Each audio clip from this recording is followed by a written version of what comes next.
Oh, my God.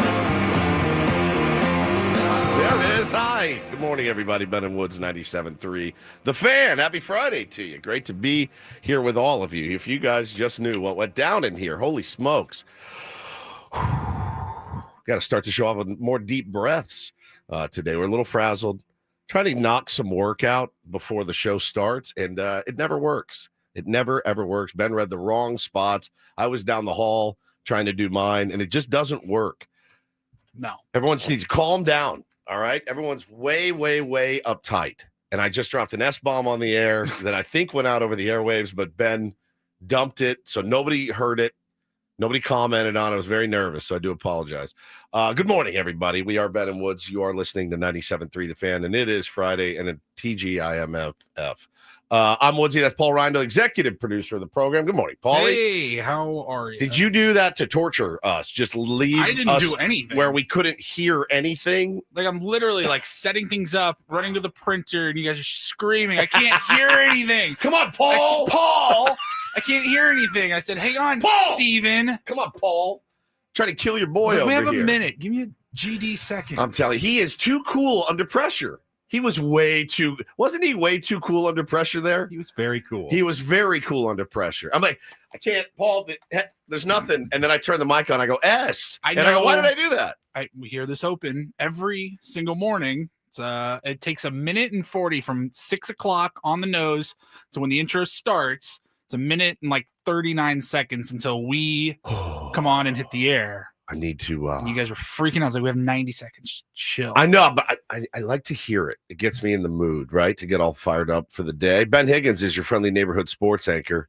Good morning to you, sir. Good morning. I think tempers are... No, there's no tempers. Nobody has a temper. No, not between the three of us, but in general, in this town right now. Running a little high. Oh, I mean, you think so? Felt it in the round table yesterday. Yeah.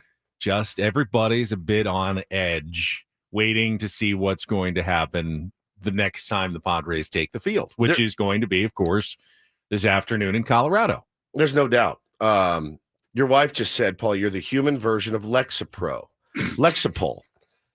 Yeah, he's definitely that for me, for sure. I will give you that. I for whatever reason, I attract a certain type of energy in my friends and people that I associate with. And it's all different. Like, Woods' nervous energy is slightly different from my wife's nervous energy, which is slightly different from my buddy Roger's nervous energy. He has nervous energy, too. Ben has a nervous energy, which is different from literally any other human on the planet's nervous energy. Yes. Yeah, you attract that. I think you're a caretaker, right? Yeah. You know what I found out that I am is more, I like, I really just want. Lexapol. God dang it. Speaking of tempers high, I just want everybody to get along. What is that called? Peacemaker. Peace. Yeah, I really like everybody to get along. I like to mix groups and I just want everybody to can we all just be together and have a good time? I really am into having a good time. And I think that's vibes guy. Big vibes guy. I want to be a big vibes guy. I also want everyone to get along, but I don't really want them all to have a good time. But you don't want to be there. I want them all to be well-mannered. Correct, yeah. And calm. Everyone just chill out. My wife just said that's not what you are. Yes, I am. and if I were her, I would just log off right now. I don't know. I tend to agree with Hannah on this one. I do want everybody to get along. I'm not saying if we're out, if we in Philly, right? Let's go. Let's have a good time. Yes, you want your circle to all get along. Yeah, not everybody. I don't care about it. No. You have no problem with no. A little bit of beef between people and stoking the flames of rivalry. Correct. You don't want Padres and Dodgers fans to get along. God, You're no. certainly not the great peacemaker of Southern California when it comes to Teddy Roosevelt over here. Let's extend the olive branch up north. No. They're struggling right now too. We're struggling. That's some common ground we have with some Dodgers fans right now. Let's all get along and console each other with what's going on with our baseball teams. You're not going to do that. I don't know. That is, I misquoted myself. I've been misquoted a lot lately. We'll get into that. this morning as well. 6:30. Yeah. I mean, what are we doing here on 97.3 The Fan? But amongst my friends, I just want everybody to get along and have a good time. I don't like beef amongst friends. I hate it. In fact, if two buddies are warring, that's like the worst thing. Me and Ben like hated each Bro, other. it would be the worst thing ever for me, Paulie. I couldn't. I'd be like, we have to get in here. Did you guys ever see the Metallica? Ben, did you ever see that Metallica documentary? I did not. Shocker. It's called Some Kind of Monster. And that's a hugely successful band. And man, after 20-something years together, they started to hate each other. Just loathe the sight. Like, time for a new album. And all four of them were like, ugh! Like they didn't want to do it. They realized that's short-sighted and dumb.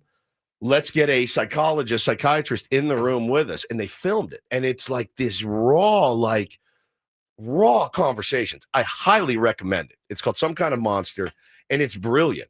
But yeah, like, if that was you guys beefing so bad that like it threatened, our friendship most importantly, because that's the thing. I don't know that anybody really understands just how tight this show is. That we are very, very, very tight. We do not argue. We don't argue. There are no arguments. None. Really ever. There's like this, like, I don't think we should do that. You sure? That's kind of lame. Well, right, fine. if you want to. If you want, right. But there's never like, you're an egomaniac. Blah, blah. Like, there's never any of that. Never. I've never said it. Bitch. In my experience, though, in my radio experience, shows that are on the air for more than, a year or two, like lasting shows, like 80% of them Loathe.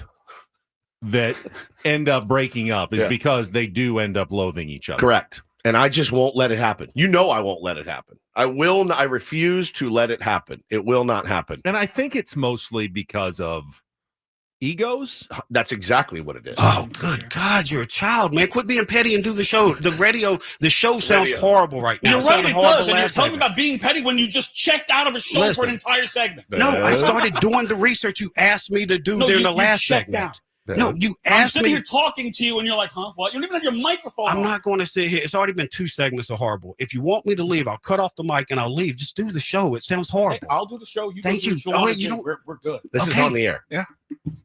God. Dude, that's Dude, do got the most show. You're ridiculous still thing. crying. Do the show. I've already Hey, cut if off I'm the doing mic. show, you're not paying attention. Go do what you're doing. Go have a good time. God, man. Go do whatever the hell you're doing. It doesn't matter. Well, do the show. Quit being a bitch. Whatever. I'm the one doing the show. You're the one checking out. Have a good day. See ya. Go on, dude. Do the show, bitch. You act like a little bitch on this dude. That's the most embarrassing radio I ever did. I love it and I hate it so much because I feel so bad for this because those guys ended up breaking up down the road and they're out, man. They don't work together. I guarantee they don't talk anymore either. And I don't want that for this show ever. But I think you're right when you say, not tempers, but just emotions. Everyone's a little bit raw right now. And that's okay, man. This is what baseball and sports does to people. And I think you'd rather have it than not. Boy, we'd rather have a fan base that is on edge, hanging on every single pitch right now than to be 40 games out and just be like, all right, who's the next prospect? Let's look forward to the draft. I mean, that would be the worst, as excruciating as it can be. That would be the worst. So there's a couple things I wanted to get into this morning in Foreplay. Should we start with you? Or should we start with me? Let's start with you so that you don't think that I'm an egomaniac. That's fine. I will say this. You're you're on my S list right now because I'm sitting at home last night and happened to open Twitter after a very long day and there's no Padres game. And I'm like, let's just see what's going on. And I get tagged in something from our friend in North Carolina, Jordan. And he says, at the Stephen Woods, holy S word. And I go, what is this? So I scroll up and I see my friend and my co-host on the radio, Ben Higgins. And he's at a trampoline park. And he's with a Brazilian woman. And I thought to myself, one of my favorite things I've ever seen. I said, okay, the thumbnail is a very beautiful Brazilian woman. And then it's Ben Higgins and on Twitter. And it says, click on this link if you want to meet Brazilian trampoline standout Camilla Gomes, who will be competing in the SI Women's Games this fall. But don't click if you just want to see me on the trampoline. It's not worth it. Number one, I don't know how this thing doesn't have 75,000 likes for multiple reasons. Oh, yeah. I actually tuned in for Ben. I can see a beautiful woman every time I wake up in the morning. I've never seen my co-host on a trampoline, and that's something I wanted to see more than anything. So let's blow this thing up, number one. It's at Ben's Twitter account. Then my immediate reaction, Paulie, was, so you're telling me that we had one of our worst shows in the last month yesterday. Didn't really have much to talk about. Another loss, a sweep. We could have spent. You didn't even mention this. Well, I didn't really know what was going to happen. I knew I was doing a story on a trampoline artist. I didn't know that we would actually be getting on trampolines together. Did you do this yesterday? I did that. Yeah, yesterday after the show. I went shot straight it. from I thought this here. was done like a week ago. No. I did this yesterday afternoon. I went to a trampoline park in Kearny Mesa, not too far from here, off Claremont Mesa Boulevard. Sky Zone. Something. It was not Sky Zone. Sky Jump. It was it was mostly a place for kids, but it was a place that had trampolines, and that was an opportunity for us to get a little B-roll of Camilla, who's going to be participating in the SI Women's Games, which is an event coming up in October, November, late October, November. How was Camilla? She seemed like a very nice girl. She was very nice. She was very sweet. She actually suggested, why don't I teach you a couple of moves? And I said, I can't even do a somersault. You're not going to teach me any of your moves, because she can just flip as easily as you can just imagine. And these aren't even if I give real. you $20 right now, will you try to do a somersault? No. You and Camilla have different body types. Yeah, very different. Yes. Okay. Just I want people to know it's the radio, so I want to paint a picture. Right. So she said, we'll do something simple, and all you have to do is basically straighten your legs and land on your butt, and then you pop back up. That's a very simple trampoline trick. Yeah, my kids can do that. Yeah, this is an Olympic sport now. Yeah, oh, yeah. Yeah, it's part of the gymnastics, at the Olympics. And she went to the Olympics last year, representing Brazil in Paris, and competed, and has been to world championships. So she's one of the best. Now, these tramps, we were getting up. Don't call them tramps. They're women. Trampolines. Trampolines. Yes. Okay. I mean, she's only jumping It's not like 1940. She's anymore. only jumping like 4 or 5 feet in the air and doing flips. In the competition, she'll go up to 30 feet in the air. I read your amazing article. when she jumps, and we'll do 9 flips in the air and 10 repeated tricks, and then you have to stick the landing at the end. It's come to a dead stop. Probably people are requesting the picture to just stay up in the feed. There you go. That's in the background. You'll see Ben. Did you have to wear the little socks? Yes, I had with to the put grippers on them. Yeah, that was a requirement of the trampoline park. Did they make you buy them? They were $5, although someone must have covered the cost for me. No. We had you owe them money. We had people from Sports Illustrated. We had 3 people from Channel 10, because Scripps, my company, is also part of the sponsorship of this SI Women's Games. We had Camilla was there, and one other person. So there was 9 people. Usually it's just me going out by myself. This was 9 people on a television shoot yesterday. Okay, so 9 people out there. You didn't pay for your socks, though. I did not. They might have given you some of the gently used ones. Well, so just think about they that. were still wrapped in plastic, and then at the end, I asked, "Do you recycle these? Do I give them back to the sales?" No, they're yours now. Go ahead and keep them. So I have them at my desk. You want at my work. socks? Chances he's wearing them right now because he got them for free. They have these the grips. They have these grips at the bottom. I don't know. You have hardwood floors. You can just walk around now. Now you're all safe and sound. They let her wear her own socks. Yeah, but of course. She's a professional. And She I'm is very much an amateur. So I'm dead, dude. By the way, so I clicked the video and I go, this dude didn't tell us he was doing this, but to find out later, you were just going down there and you're going to figure out the story as you went. So I saw that, and then I saw Ben jumping on the trampoline. Do you have the audio of him jumping, Paulie?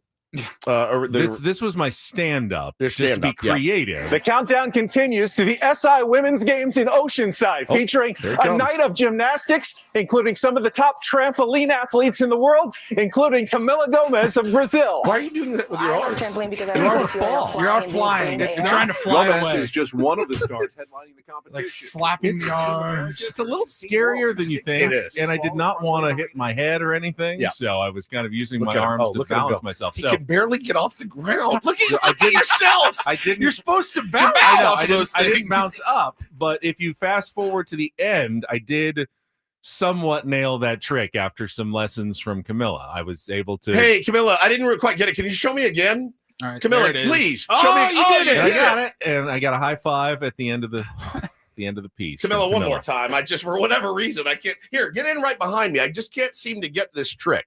Yeah, that was great. And then the best part is what he put on as Oh the my caption. God, dude. Lady of the Tramp.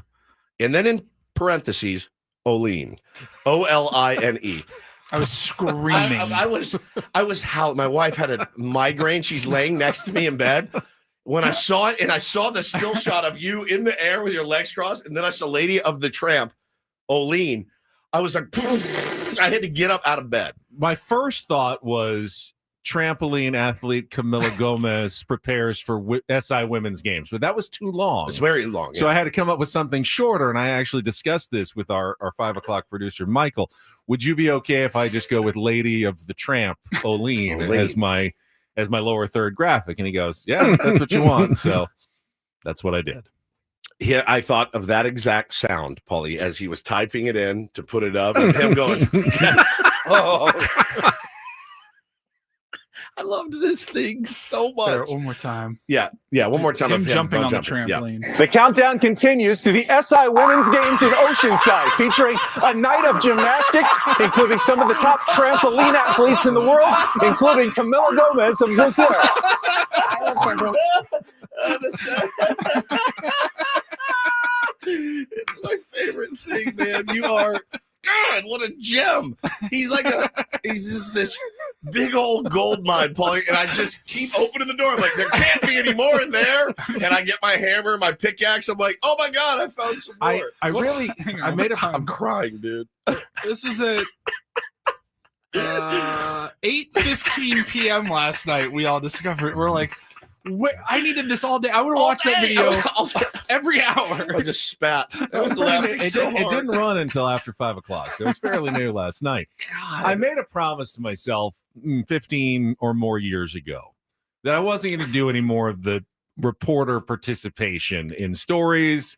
I was just getting too old for it, and I think it's cheesy for the most part. Wild that you succumbed to Camilla's request. I'm so shocked that Camilla asked you to and you did it. I'm shocked.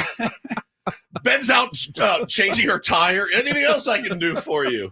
Hey, I am be honest. dead. Does your arm hurt from how much she had to twist it? To Yeah. get you to go out there? No. I don't do this. No. I don't do. Rate television. We don't do. Serious news. We don't do that sort of thing at Channel 10. We're a very serious news station. I thought about Major Garrett doing something like this, and I thought, no, he would do it. He's way above it. And I will say this to you.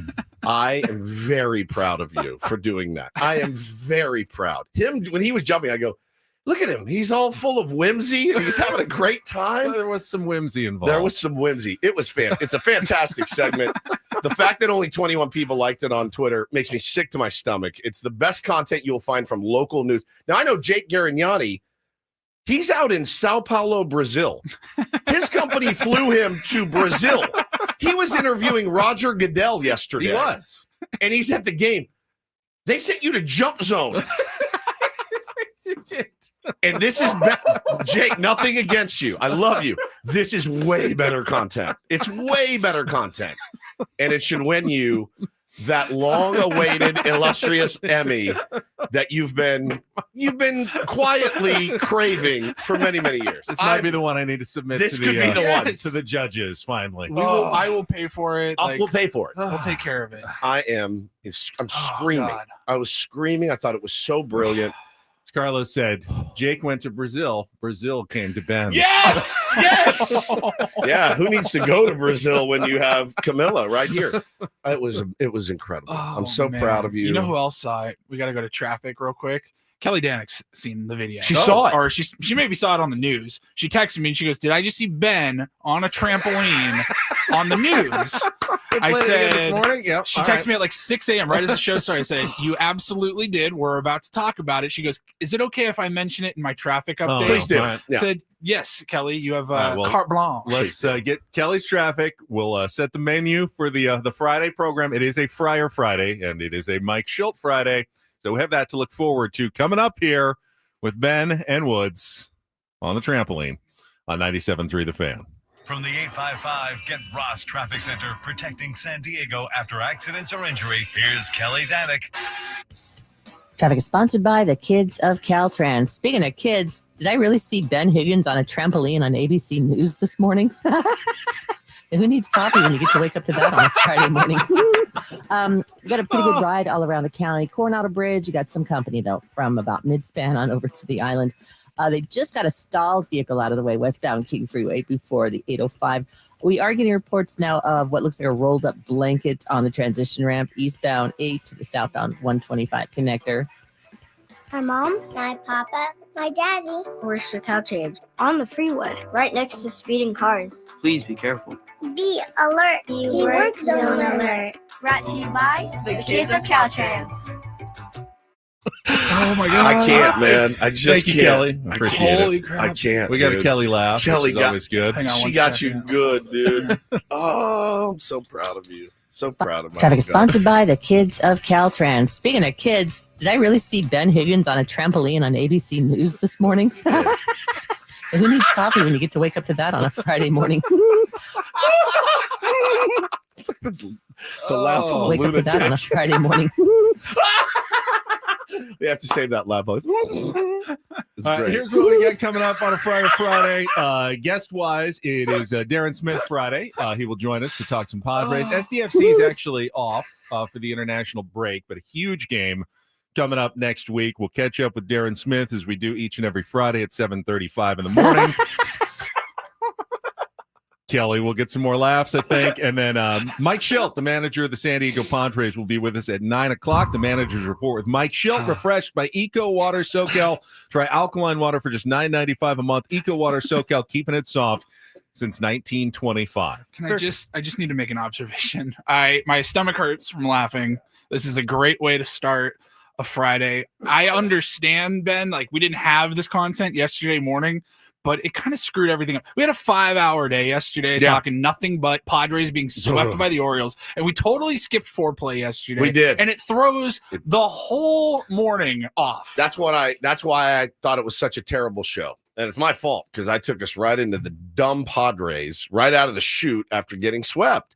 And I need to make a vow. No matter how bad or good it gets, Foreplay is Foreplay. How much better do you feel at 6:24 this morning versus 6:24 yesterday morning? Beyond better. Well, complete 180, and that's on me. That's my fault. I need to be better. I'm glad we started this way Me today. too. Me too. Coming up, we'll also, of course, talk about last night's. We all watched it, the first NFL game of the season. That was wild in Philadelphia last night. But when we come back, the great conciliator over here, Stephen Woods, who does not like to see friends fighting, is going to start radio war with our afternoon show, apparently. No, I'm not going to start You're going to fire back. I'm going to finish a radio war. Yeah, I don't war start wars. I finish with one of our afternoon hosts, and I will give you a hint. It is not Tony Gwynn Jr. No, I'm not stupid. That is coming up next with Ben and Woods on a Friday morning. Glad to have you all with us on San Diego's #1 sports station, 97.3 The Fan.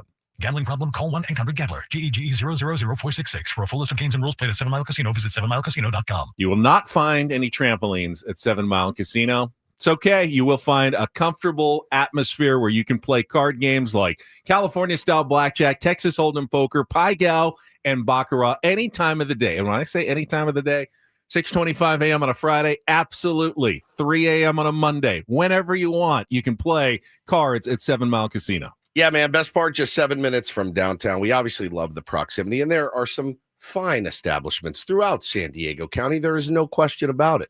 This one just happens to be the closest, and you don't have to drive super far out there. They don't make it super difficult on you when you get there either. It's very simple to park, no massive garages and valet. You just walk up, park your car, walk up, you're going inside. You're sitting down at a California-style blackjack table within minutes. And by the way, you can get food 24/7 as well from Sammy's. Not just the regular menu, but the 24/7 players menu is fantastic. Try the Kung Pao chicken and the weekend brunch, best in the South County. Try it tomorrow or Sunday, 9 a.m. to 3 p.m. For the brunch at Sammy's. It really is terrific. Right on the patio there on the water, San Diego Bay. Check it out this weekend. Check it out today. It's 7 Mile Casino, just 7 minutes from downtown.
Hey player, this is all yours.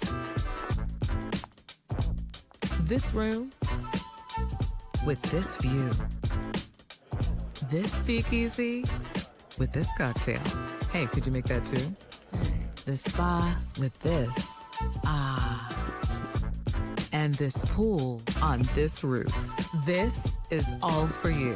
The all-new Hamul Casino Resort, now open.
Paulie's pulling some audio from the roundtable yesterday and from the Gwen and Chris program that came on yesterday afternoon as well. We'll get to that in a second. First, though, you've got the Savannah Bananas tonight. I do. People very excited about the visit. Sold out both nights, I believe, at Petco Park. Oh, yeah, bro. Big time. Oh, it's going to be nuts. We're leaving incredibly early, probably a little bit too early, but there's apparently going to be a lot of people down in the gas. It's like, it's a Padres game, basically. There's going to be a lot. Did you check your work email? They got a know before you go that the Padres sent out. I saw yesterday. that too, yeah. Actually, never, ever read a work email, but B, know before you go. I feel like I know what to do when I go to a game. I think you know Gallagher for this. Square opens at 2 p.m.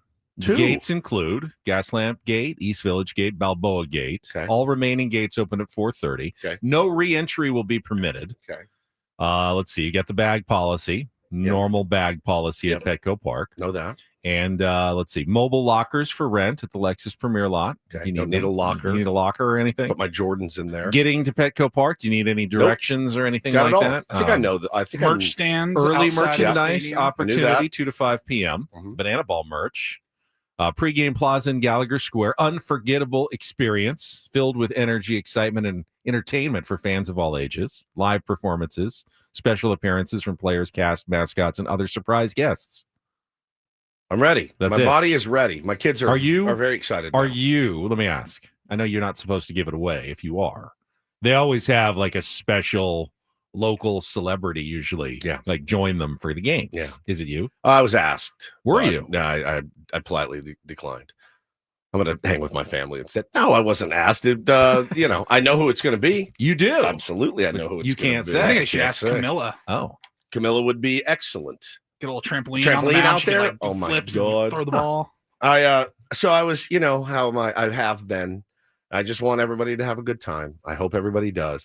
And then I got a text message from a buddy yesterday who, let's just put it this way. He's not a banana ball. I would not picture him to be a banana ball guy. He's like Mr. Cool Guy, whatever. He goes, hey, you going to the Bananas, taking the kids? I go, yeah, we're going Friday night. He goes, dude, you're going to love it. You're going to absolutely. I go, whoa.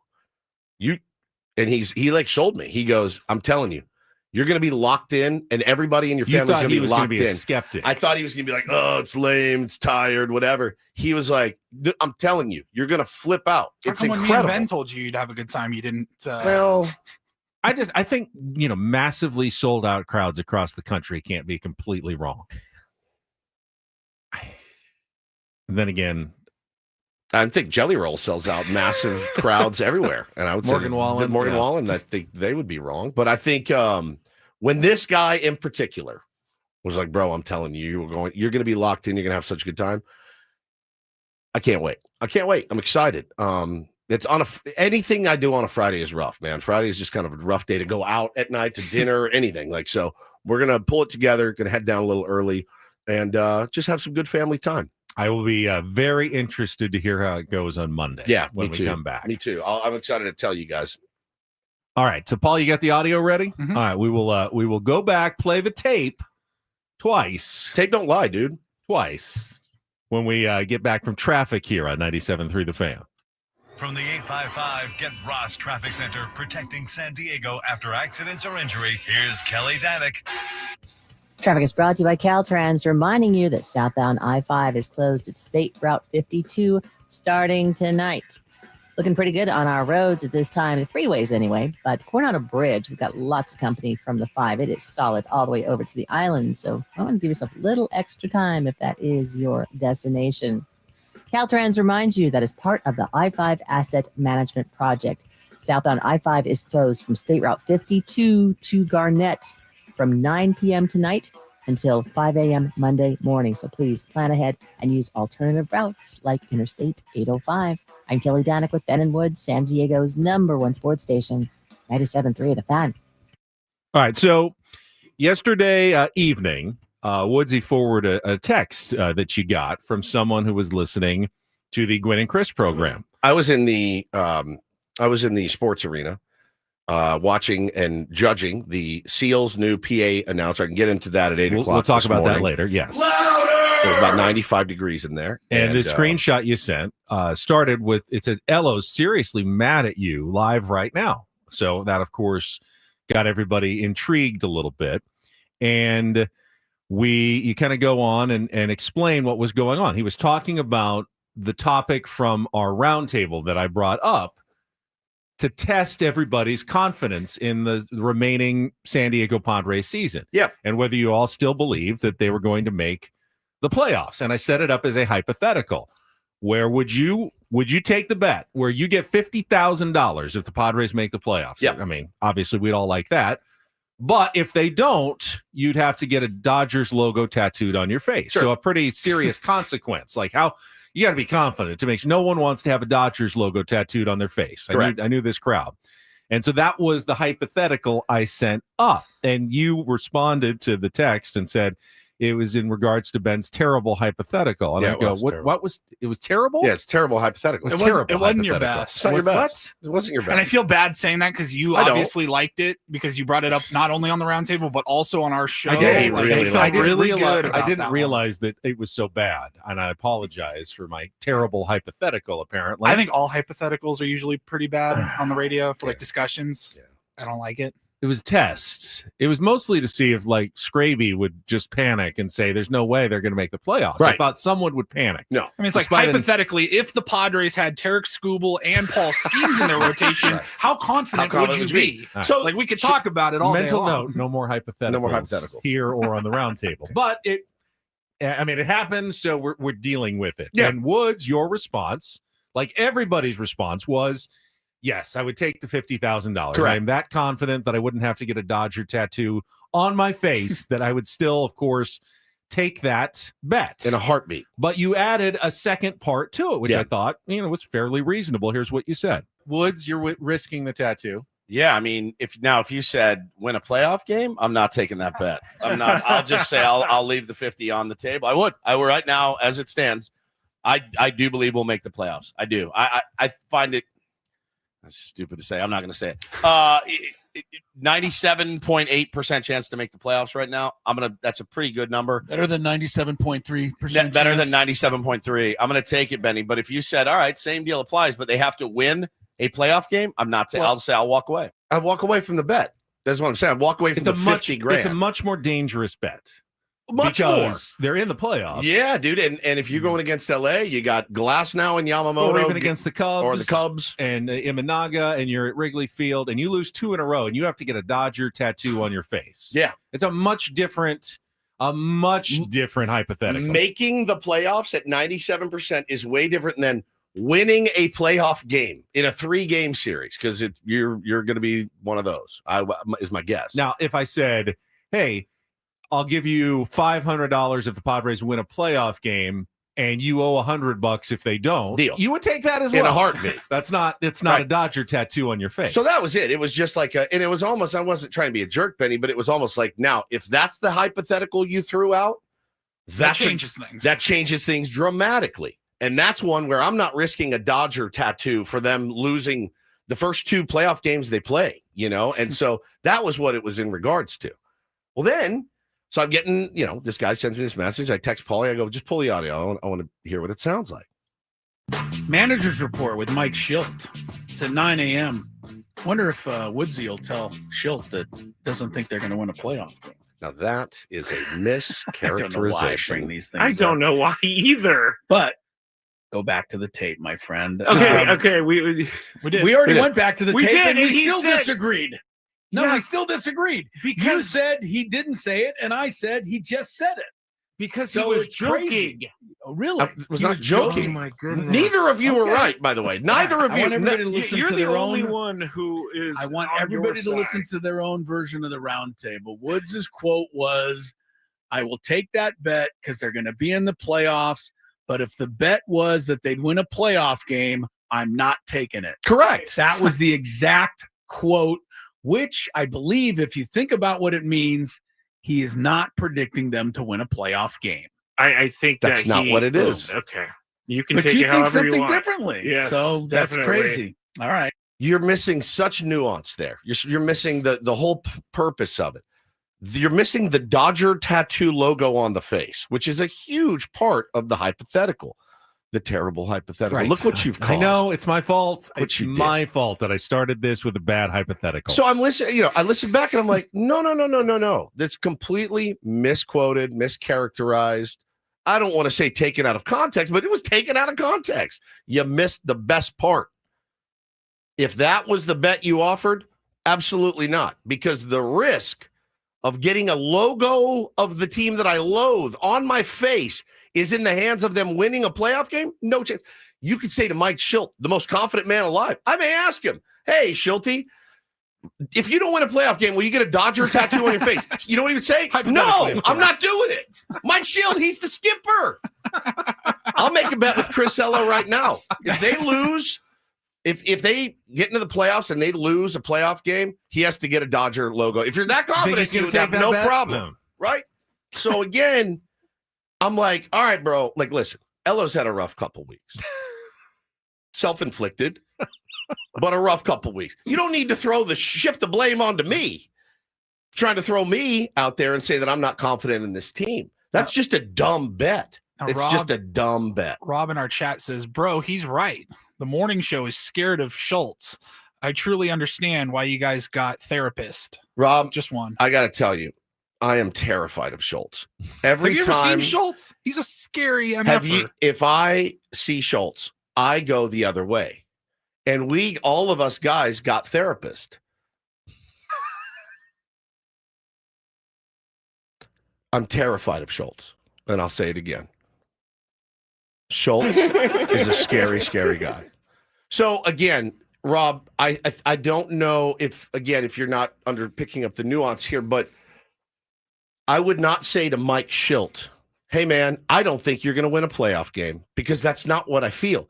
I would say to Mike Shildt, I'm not taking the bet of getting a Dodger logo on. I don't have that much confidence in any team. I don't have that much confidence in any team. Let's do this right now. No hypothetical involved at all.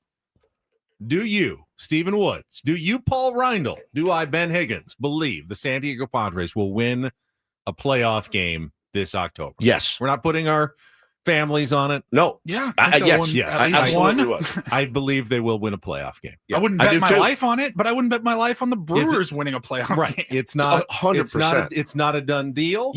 Any but- team, if you're a fan of any team in the playoffs, and especially in the 3-gamer, let's call it just the 3-gamer, and you bet the logo of your arch nemesis, your rival, if you didn't win a game, you're the dumbest gambler alive. You're the dumbest gambler. You can have all the confidence in the world. Anything in basically it boils down to a 2-game series. You lose the first one, it's now a 1-game series essentially. You have 2 chances, but you're toast. You're toast. It's a dumb bet. They've been in the playoffs 3 seasons out of the last 5. Yep. They won 2, 6, and 4 playoff games in each of those appearances. Yes. None of which even ended in the World Series, but they did win playoff games. I feel like this year's team, very comparable to any of those teams. Yeah. Better than the 2020 squad, probably pretty comparable to the 2022 and 2024 teams. Indeed. Some things they do better, some things not quite as well, but no reason to think that once they get to the playoffs, They can't win a shouldn't game. Of course. Win a few, maybe even Of course. games. Of course. Is it a guarantee? Absolutely not. Yeah, and again, I'm not putting a logo tattoo bet on the line. I'm not. You'd be an idiot to do it. You really would. I would just walk away from that bet, which is what I said. So yeah, I thought that was. Will you demand an apology? Of some No, sort? I don't care. At the end of the day, I mean, it is what it is. But I don't want to start taking things out of context and blasting other shows. I didn't think that was very fair. I thought it was the wrong. People hear, and here's the thing: listeners oftentimes hear what they want to hear, and you can't change it. Oh, there's been plenty of times where somebody's like, "Hey, so and so is crapping all over you guys." Yeah, and or you go something, here, and I and go you're listen, like, and I'm like, I don't get it.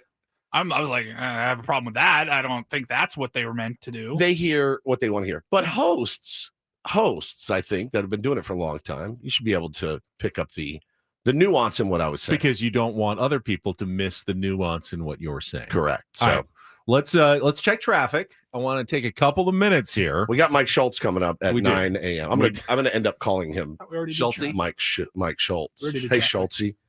Oh, we did traffic We already? already did. Fantastic. Then we still have an extra couple of minutes here to talk about last night's game in Philadelphia, where I've got to imagine this is one of the least productive Fridays Philadelphia is going to see among their workforce, with a football game that did not end up finishing until like midnight last night. It's like past midnight. Past midnight. And by the time you get on that SEPTA train that we never actually boarded when we were in Philly and get home, I mean, 1, 2, 3 a.m. people finally getting back to their houses last night after the NFL season opener due to the lightning delay in the third quarter. But what a crazy first game for the NFL season.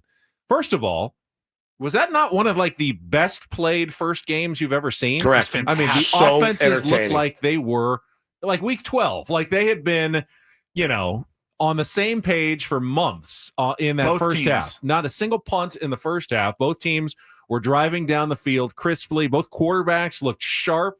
I mean, you expect it from Jalen Hurts, but Dak Prescott looked very sharp as well. You had receivers starring on both sides. A.J. Brown wasn't even doing anything, and the Eagles were moving the ball at will in the first half.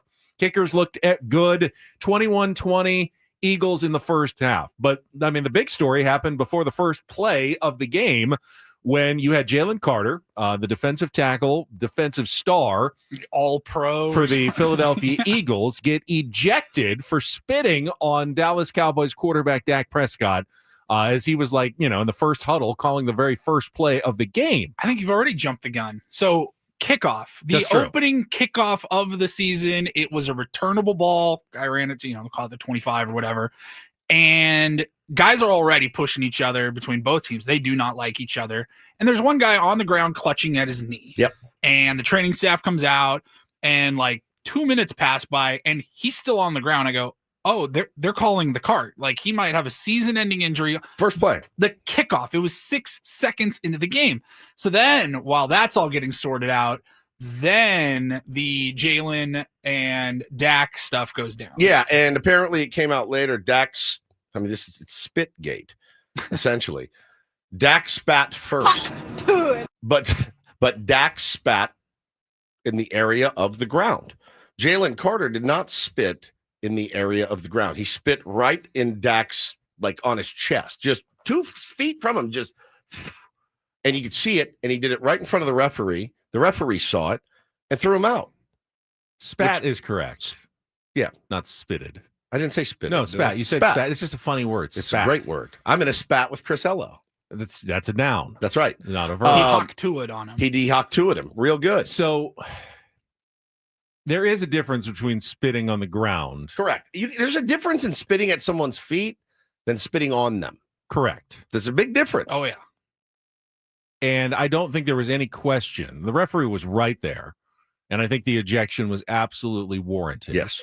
I think they're going to look at it. I don't think that he'll get suspended anymore because they've already considered he basically got suspended for a whole game because he missed the entire But then game. again, I don't know. Did you hear? I don't know how much of the broadcast you were watching or paying attention to. They made several references to the NFL has made it a sticking point. Yes. That there will be no taunting. Respect for the opponent. Respect. Like there was a play. One of the Eagles guys laid somebody out on the Cowboys and just kind of like walked at him and did the flex and bang, 15-yard penalty. That I disagree with.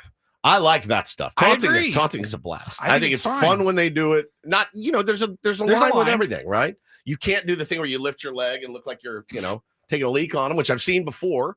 But if you want to flex over a guy, we let guys flex home runs. We let guys flex strikeouts. We let guys, do that stuff in baseball. Guy, huge dunk in the NBA. They'll flex over him. Based on how much this is football. Tirico and Collinsworth were saying, like, no, this is like every team has been told multiple times during the offseason by the NFL, this is something they're looking for. I'm like, they might make an example out of him and suspend him for another game. And this cat, though, man, imagine the offseason comes and you're working hard and you're working out and you're watching what you eat and you're lifting weights and you go through the rigors of practice and then you grinding and you're studying film and it's day one and you've been waiting.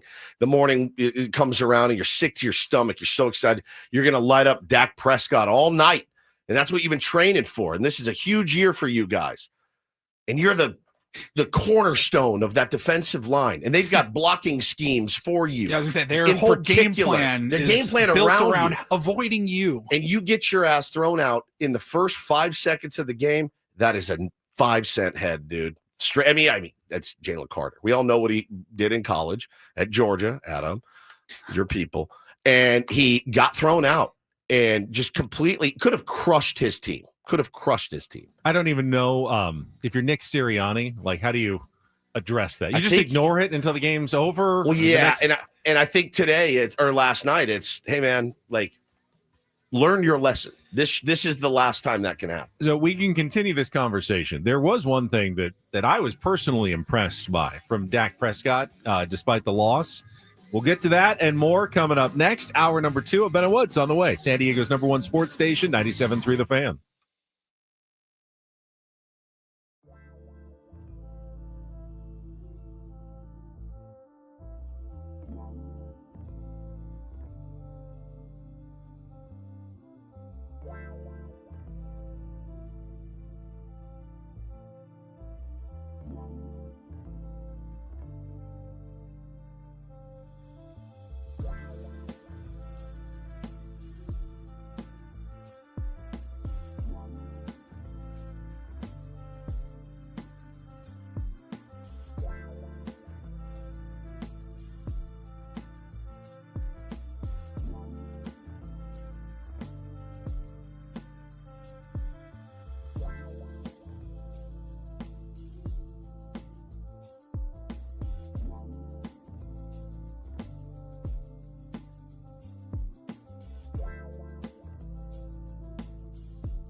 So this is just me personally, but we were talking about the Dak Prescott getting spit on by Jalen Carter. Spat upon. If it had happened to me, I would have needed a timeout for a new jersey. Like, I don't know that I could have gone on. If someone spits on me, I'm going to need to change clothes at that point. You had 2 little kids. At one point, they were little. That's true. They spit and vomit and pee. Then I would quickly poop. change my clothes, though. You did? I would just wipe the vomit off me. I can't go on with that sort of fluids on my. Is it different person. if it's your child and a 6'3", 300-pound lineman? I think so. I think it might be. Walking at you and spitting on you? I have the world's weakest stomach. You were talking yesterday in the round table, Paulie, about we all talked about the chores that we hate. And Paulie's was picking up dog poop. And you get the one, it's kind of moist, and you scrape it, and the one waft hits you. It's just like a gust of wind just comes up and says, Yeah, you're going to smell this. And so when I was... See, now, the smell, I don't like it, but I can handle it. Yeah. But if, like there's a hole in the bag and it gets on my finger, I lose my mind. If there's something about the physical contact of feces, is actually worse than spit, whatever. It's Yeah. the physical contact for me, but that is so unnerving. But so I was the same way.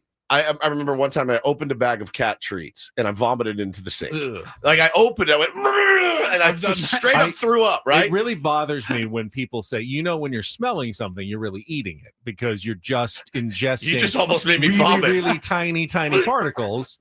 I just thought about really opening a can of wet dog food. Can of wet dog food. All right, hold on. One breath. You open it up, the can, the sound of the top, and then you take the spoon, you put it in, and it goes.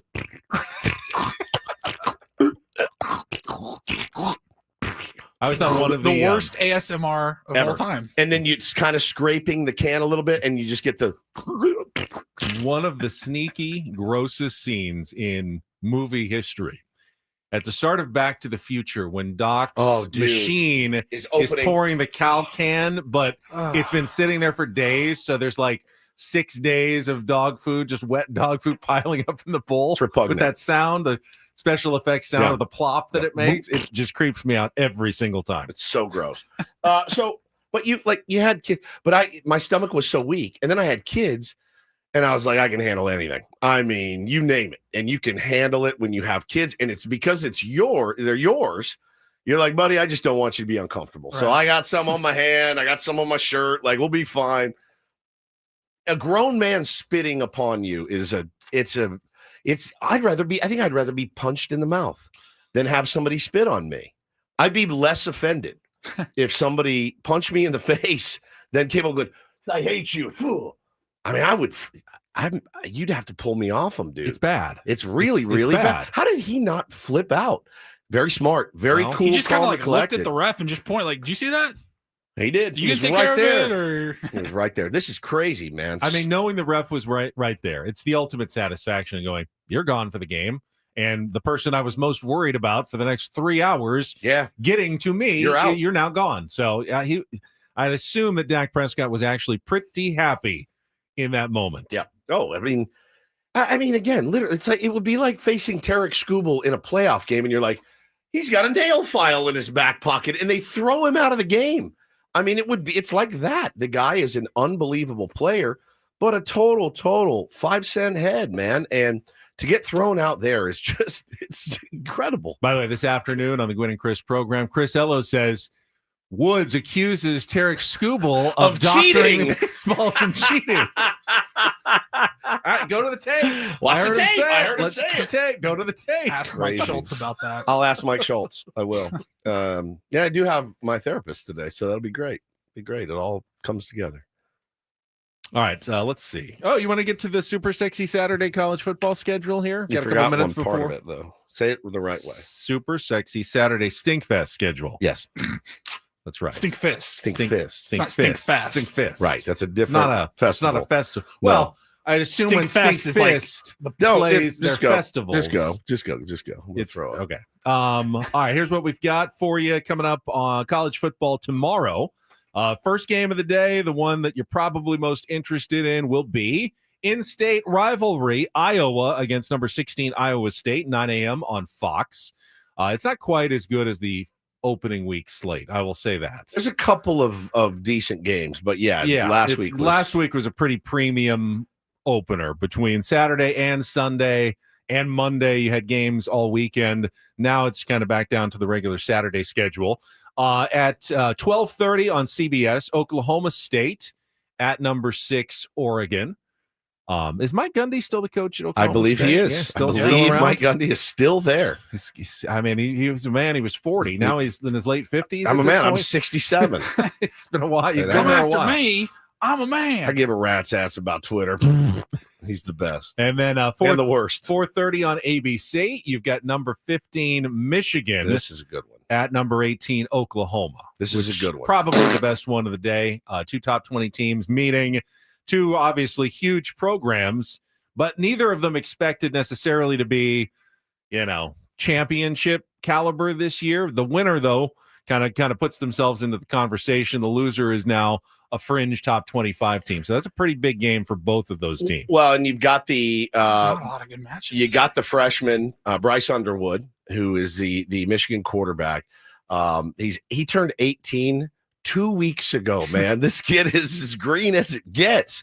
But they're really, really high on him. And in fact, they spent a lot of money to get him to flip his commitment from LSU to Michigan. Now, Sharon Moore, is he suspended for this game? I believe or not? so. I think he is. He did get a suspension. Now, I don't know.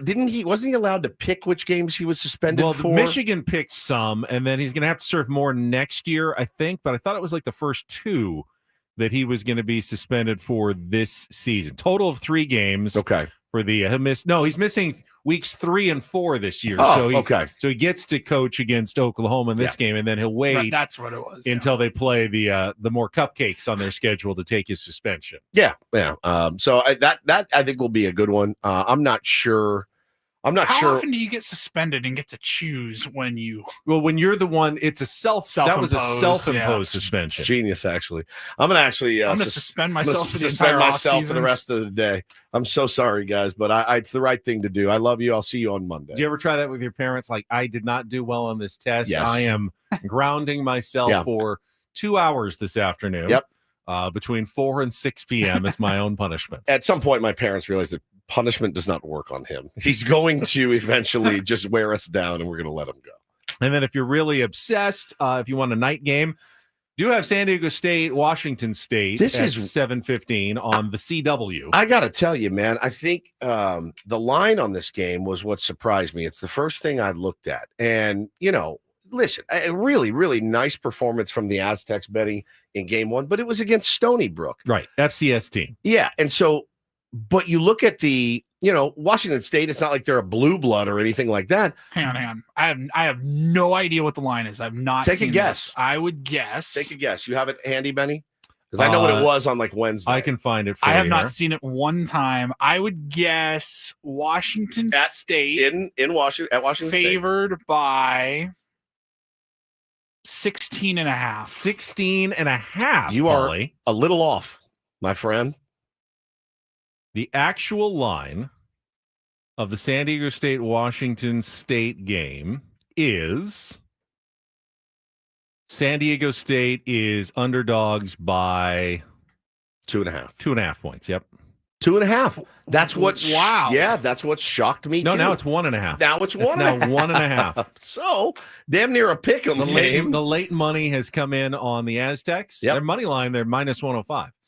So It's like a pick 'em. you have to bet 105 to win 100 Right. on the Aztecs. The over-under is 46.5. The reason is that both teams played a FCS opponent in their first game. This is pretty amazing. The Aztecs won 42-0 against theirs. Washington State won 13-10 against Idaho. Let Paulie know how many yards they rushed for. They had a little trouble moving the ball on the ground. Washington State had... Hang on. Over under. I'll keep the same number. 16 and a half. Under 3 yards. 3 yards rushing. I can get under center, hand this man the ball, and he ball can kind get of he could get 4 yards. I by promise you. lunging forward. That's as a every team time. for the whole game. The Higgins dive. Now, I Higgins think push. sacks do count against you in rushing They do. yards, but still 3 rushing yards for the game for the Washington State Cougars. That is That's incredible. So you now going on the road against a real team, you're playing a real team up there, and you actually have a pretty good chance to win. So this is probably the first real test for Sean Lewis's team, certainly this season, but this is a big one. It's an opportunity to be sure. That's right. Because not a test, an opportunity. After his first season of 3-9, he didn't win anybody over at San Diego State. Let's say that. I don't necessarily think he's a bad coach or a bad guy, but he did not win anybody over. He was supposed to transform the Aztecs offense with his fast, his no huddle. You were thinking, okay, they're going to be scoring, 40, 50 a game. They may give up a ton of points, but this is going to be a different sort of San Diego State football. And it just wasn't last year. Not. They just couldn't get it. They couldn't find the right combo. And so everyone's kind of gone into this season going, is this going to be more of the same, or will it be different now that he's had some time to get his own players in, to implement the system, another offseason? Will it be different? First game looked pretty good, but you don't know really what the quality of the opponent is when you're taking on an FCS team. If you can go on the road and win in a hostile environment, and whether or not Washington State, obviously when they, the Pac-12 broke up, they lost a lot of players who transferred out, wanted to go to bigger conferences that they were no longer in. Not the same team that it was a few years ago, under Mike Price and, some of the other coaches. But now, if you can win this game, I think some San Diego State fans will go, all right, let's go give this a shot. Let's go see this team in person when they come back home and play Cal in a couple of weeks, because that's a win that opens my eyes a little bit. Yeah, no question. So it's huge. That's actually going to be a really interesting game, but not the most elite college football schedule this weekend. Timed out good for me, man. My Irish are on a bye after playing one game, and then they'll go play Texas A&M. But you have to sit on an 0-1 for 2 weeks. You do, but it gives you a little more time to prepare. The glass half full Notre Dame fan that I am. Yeah, you see more of the cupcakes this week. I think Texas is now playing San Jose State. Ohio State's got Grambling. Yeah. I mean they're all looking for. So there'll be some big numbers across the board in college football, but works for me, man. I'm going to a concert on Saturday, so I'll be casually watching college football on my phone. All right, we've got Don't Do This is coming up in our next segment. I've got a do this potentially involving the Taylor Swift Travis Kelce wedding. Plus, Bill Belichick is in the crosshairs for DDT for me as well today. And I think Aaron Boone kind of dropped the bat last night. Dropped the bat. Not the ball? Not the ball. The bat. The bat. All right, we'll get to all of that coming up next. It's Ben and Woods on San Diego's #1 sports station, 97.3. The Fan. First, though, as you're getting ready to watch football, college and pro this weekend, check out Prize Picks and start this weekend would be a great time. If you haven't already, set your lineups. Make sure you include the max discount that's available this Sunday. That would be Lamar Jackson, more or less than 1/2 of one passing yard. Don't want to tell you what to do, but I would pick more on that one, and then put it in a lineup with between 1 and 5 other players for a total of 2 to 6 players, and win real money with your fantasy football lineups. That's how Prize Picks works. It's you're using your sports knowledge, you're watching your sports anyway. Might as well try to win some real money while you're doing it. Just download the app, go to prizepicks.com, and use the code KWFN, because when you do, you're going to get $50 instantly when you play your first $5 lineup. So it's 5 of your dollars, and then your account will be loaded with $50 more to start sitting. That's like 10 more $5 lineups. And then when you win, that money goes, it's your money in your account. You can take it out. It's very easy to do that. Load and withdraw using Venmo, Apple Pay, and MasterCard. Very simple. I've done it many times. It's safe. It's easy. You got millions of users, so you know this not going anywhere. They paid out billions of dollars already, and it just adds to your enjoyment, whether it's football or even baseball. This time of the year, you're watching tons of sports. Make some fantasy football lineups. Make some fantasy baseball lineups every single day with Prize Picks. Run your game. Must be present in certain states. Visit prizepicks.com for details.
Hey, player, this is all yours.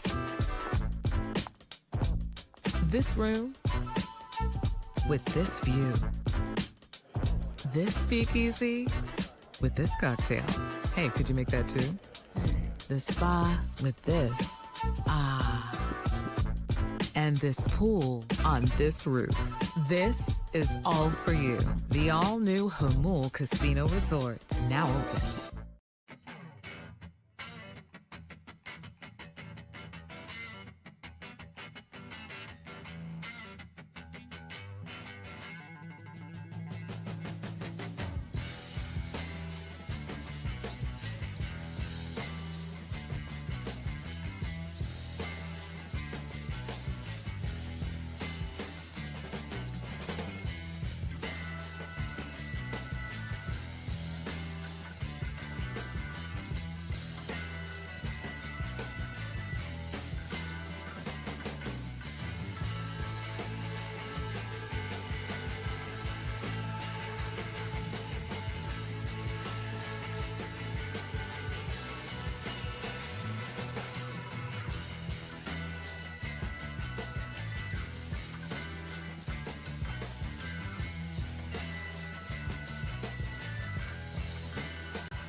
Got Darren Smith coming up at the bottom of the hour. That just reminded me. I had a dream about Darren earlier this week. He had a dream about Paulie. Yeah, I know. A couple weeks ago. I had a dream about Darren. It was weird. I'll share it with you. Was it hot? No. Oh. Cold. Cold. Very cold. You guys were ice fishing. No, I'll tell you about it. Snowshoeing. Very odd. But first, it is time for Don't Do This. It is brought to you by Trust and Will. Don't leave your entire estate, house, kids, and life savings up to chance even when you die. Do set up a trust or will online at trustandwill.com. This is a lot more affordable than you think. Visit trustandwill.com for more info. Well, you can take Bill Belichick out of the NFL, but you can't take Bill Belichick out of Bill Belichick. He's still the same. He's going to be the same guy. He's the same guy wherever he is. Surly turd. And after losing their season opener to TCU, not like he's getting, more friendly. Maybe I need to, change my ways a little bit. Not at all. In fact, a story came out yesterday via ESPN that Bill Belichick has banned all New England Patriots scouts and personnel from the University of North Carolina. Just Patriots them. Scouts. Now, he's pretty closed for about most of the NFL personnel as well. Unlike a lot of college coaches say, yeah, any scouts that want to come watch my players who would like to, play in the NFL someday, come watch all of practices, whatever, behind the scenes. They give them pretty much, run of the place. Hey, scouts, great. Kind of a bold strategy, just ice one team out. Yeah, but for Bill Belichick, he ices 20 or 31 of the teams a little bit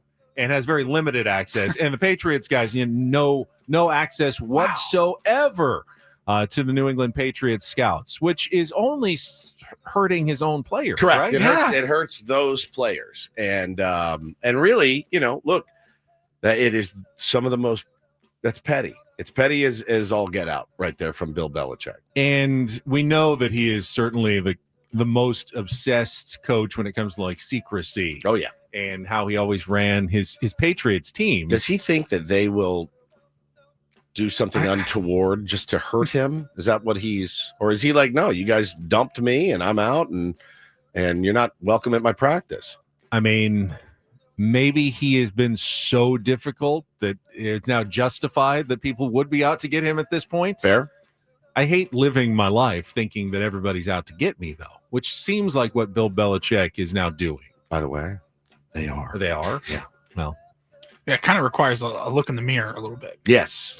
When reached by ESPN to comment on the is great. story, North Carolina football general manager Michael Lombardi, who's really friendly guy, former media, NFL Network, said, "Good luck," and then hung up the phone. Good luck. Hangs up. Good luck.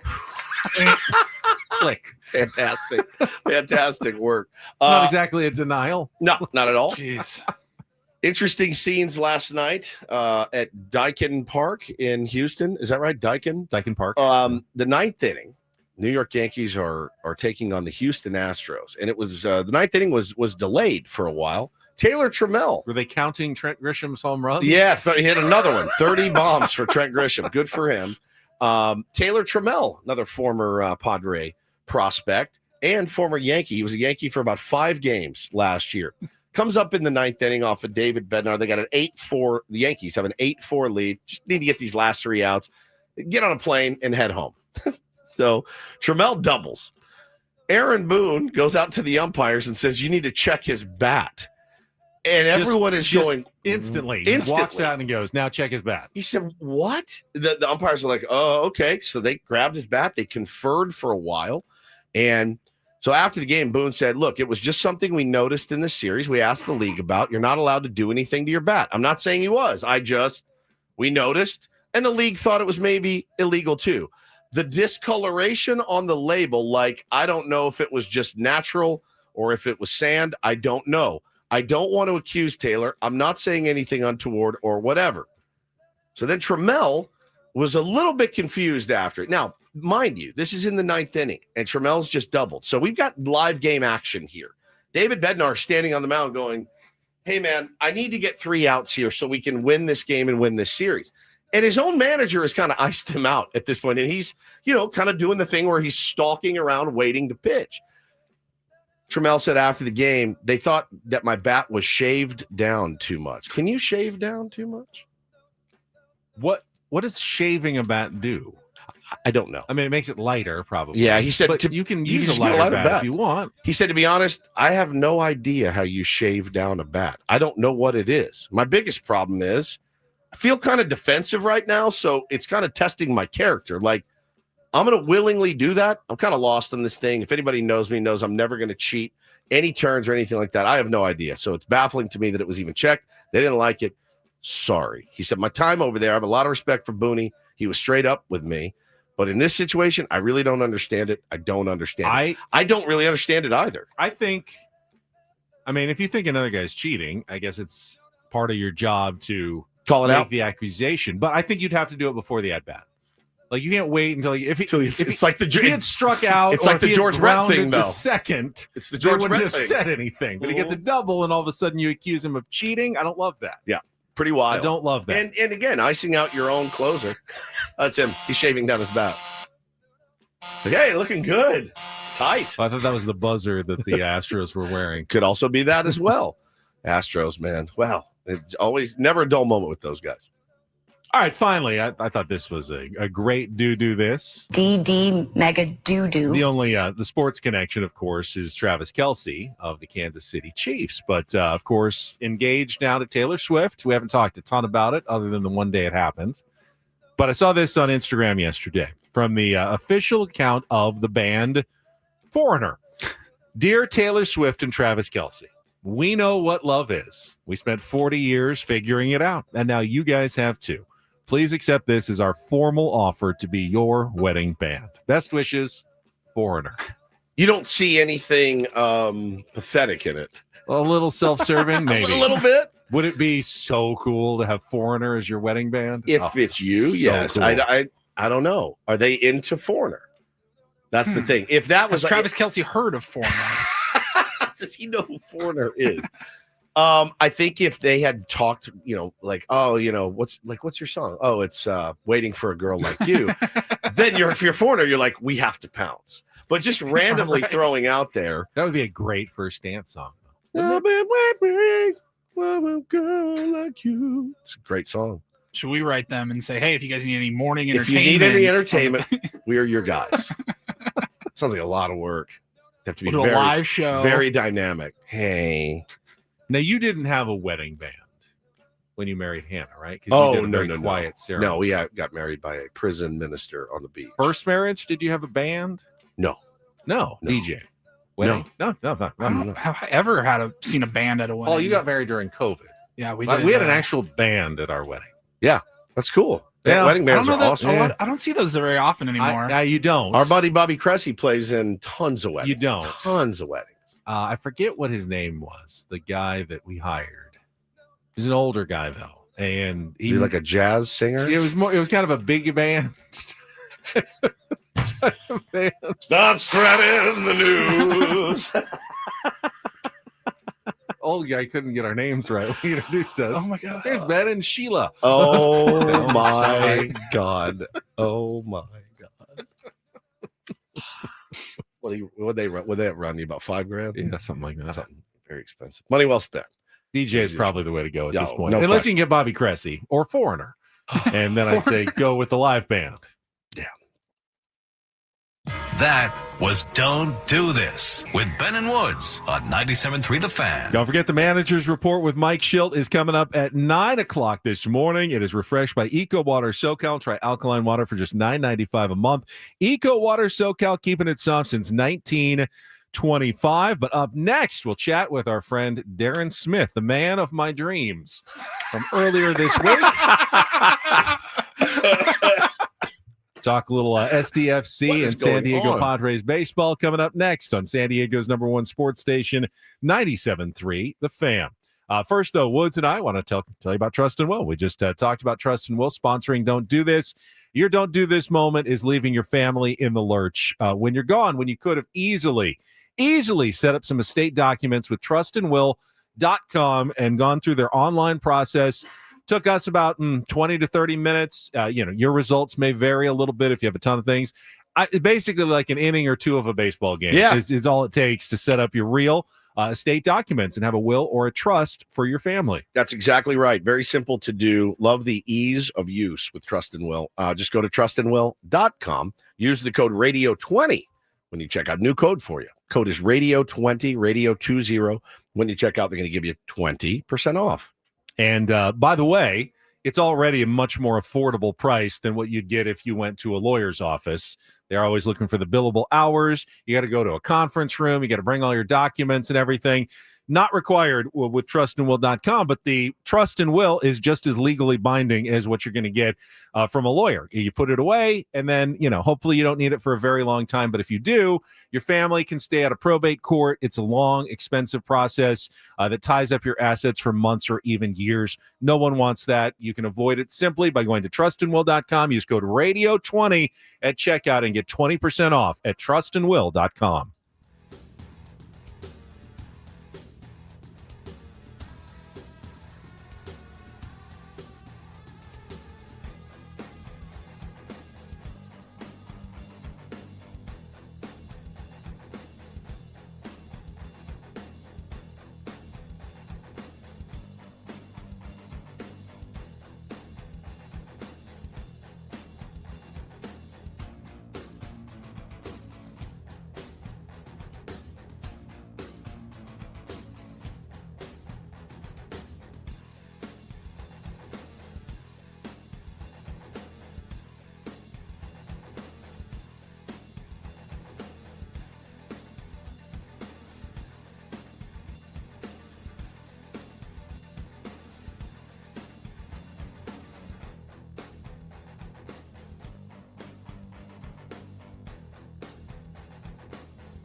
Hey, player, this is all yours.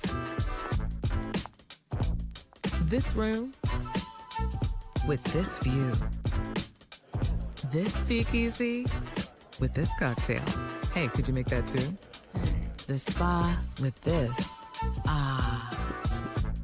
And this pool on this roof. This is all for you. The all-new Hamul Casino Resort, now open.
So Darren recently shared, Darren Smith, who's going to join us here, recently shared the dream that he had about Paulie. That Paulie got mad at him and Darren thought he was losing his spot on the show.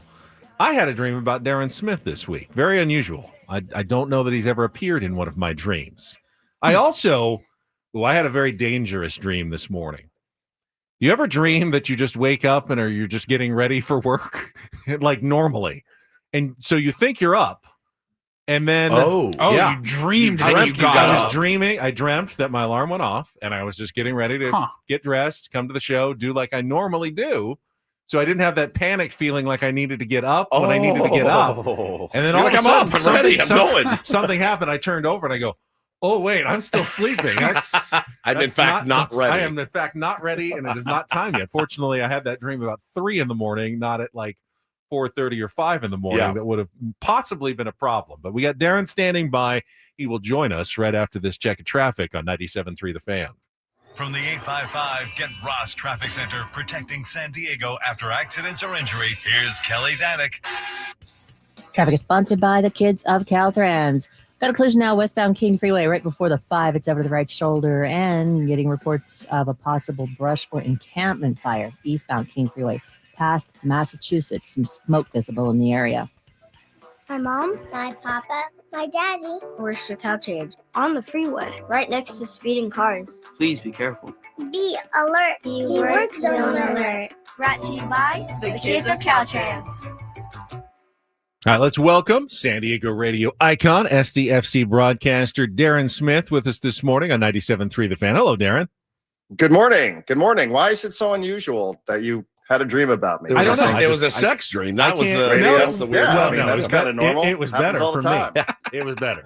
You and I, Darren. I hear this all the time. From You all the time. and I, Darren, got invited to play Augusta National Golf Club together. Do you even play golf at all?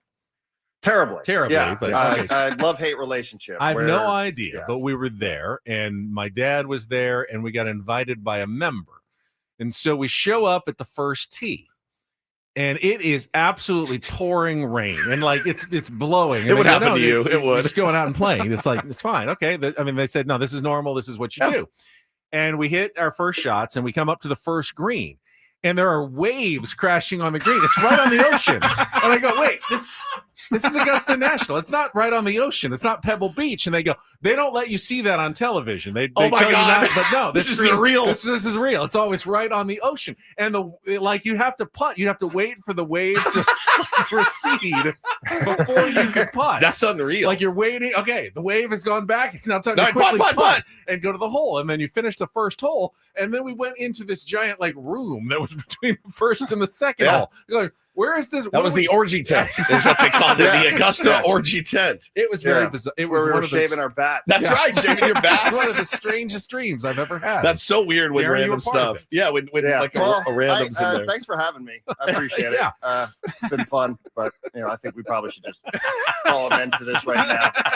It's a little too far out there for me, Benny. I don't really know what to make out of that one. I feel quite flattered though, because I know how important golf is to you. I know. So I just feel flattered to, and the ocean, obviously. So I just feel flattered to have been involved in that one in some capacity. And I'll probably spend the rest of my day thinking about what the actual meaning of it could be. I feel a little hurt, actually, Darren. I do. I feel a little bit left out that I wasn't there. Paulie wasn't there.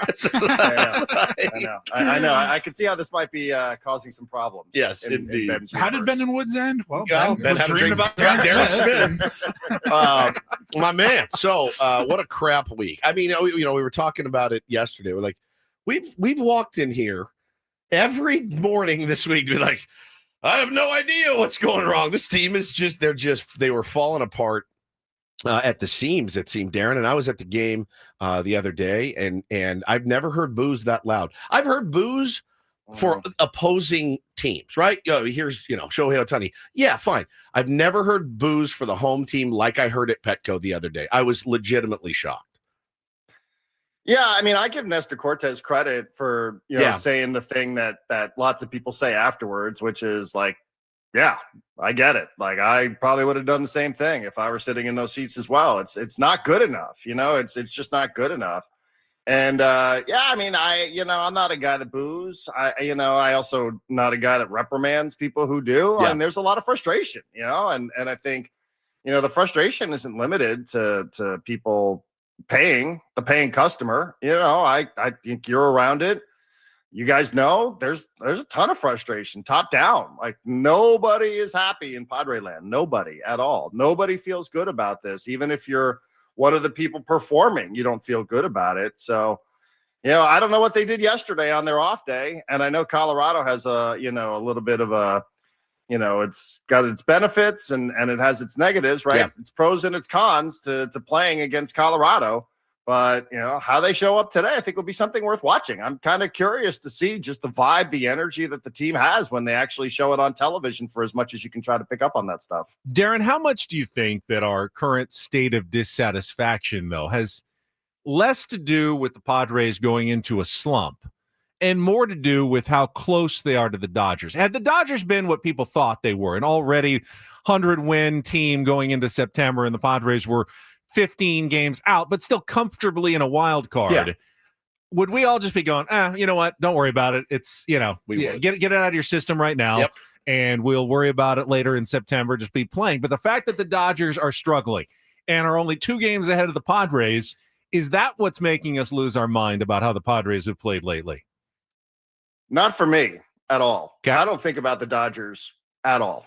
I don't care that they're not playing well. I don't care what problems they have. I don't care what injuries they're dealing with. I don't care who they're losing to. I understand that people are scoreboard watching. I am 98% just focusing on what is wrong with the Padres. I don't think that the Padres are in any sort of position. I understand 100% what you're saying. I'm just telling you, like, I view this purely through the lens of something is short-circuiting with this product right now. What is it, and how do you fix it? I just don't think that there's time to worry, like, well, what are the Cubs doing, or what are the Mets, and oh no, are the Giants somehow sneaking? Like, I don't. I mean, I understand why people would, because it's tempting and it's right there. And how could you, they lost again. But until you fix what's wrong here, I just don't know that's energy or bandwidth that I personally have. And I don't know that there's a lot of guys sitting around in that clubhouse going, well, hey, listen, like, good news is, Dodgers stink too, right? But like, until you fix what's wrong here, I don't know that's the focal point. That's something that I choose to spend a lot of my time on. Like, you got to fix this first. Let me ask you. Other than the normal and what we've seen all season long, ups and downs from Manny and Fernando, Jackson Merrill struggling, but we've seen this all season long. This isn't new. Is there anything new wrong with the Padres other than starting pitching? Do you see anything beyond that? Is there anything with their demeanor? Is there anything with their focus that you're seeing? Or is it really just the starting pitching that needs to be fixed for the Padres right now, if that's even possible? Well, I mean, I think that the decision making is being called into question, right? Like the strategy of how the Padres play. When you don't have choices, it's easy to fill out a lineup card.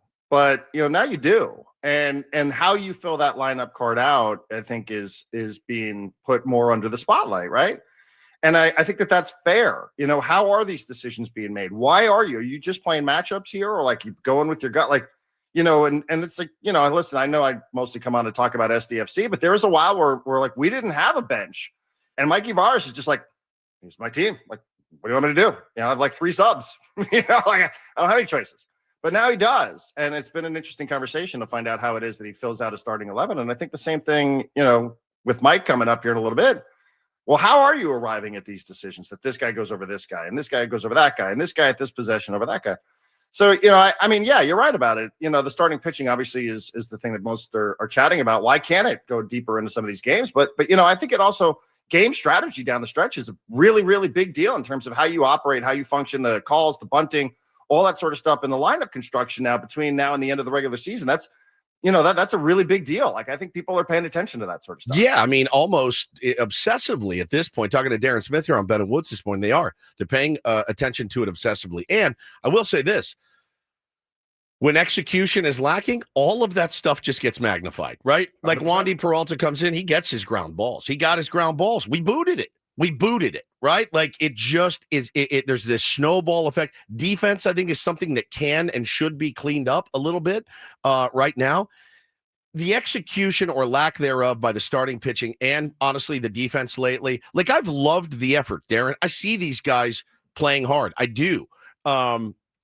But it's the lack of execution, and then the execution, and then if the Padres don't start winning soon, you're going to see more and more comparisons to 2021. Right. And that is when I saw guys quit. That's when you saw. I have not seen any of that, even a little bit. I haven't either, and I just but it feels like there's like a pessimism to it all. Ooh, I used to love Fernando Tatis Jr. at bats because I was optimistic about something that was going to happen.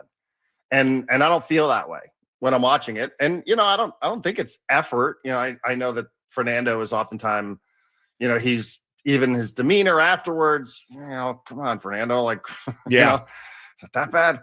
But, I do think sometimes though, like when you're in one of these ruts, you just sort of, you're thinking, well, what's going to happen next? Whereas last year was like such an outlier because every day you showed up, every time you watched this team, what's going to happen? Oh, 4-0? No big deal. They're going to come back from that.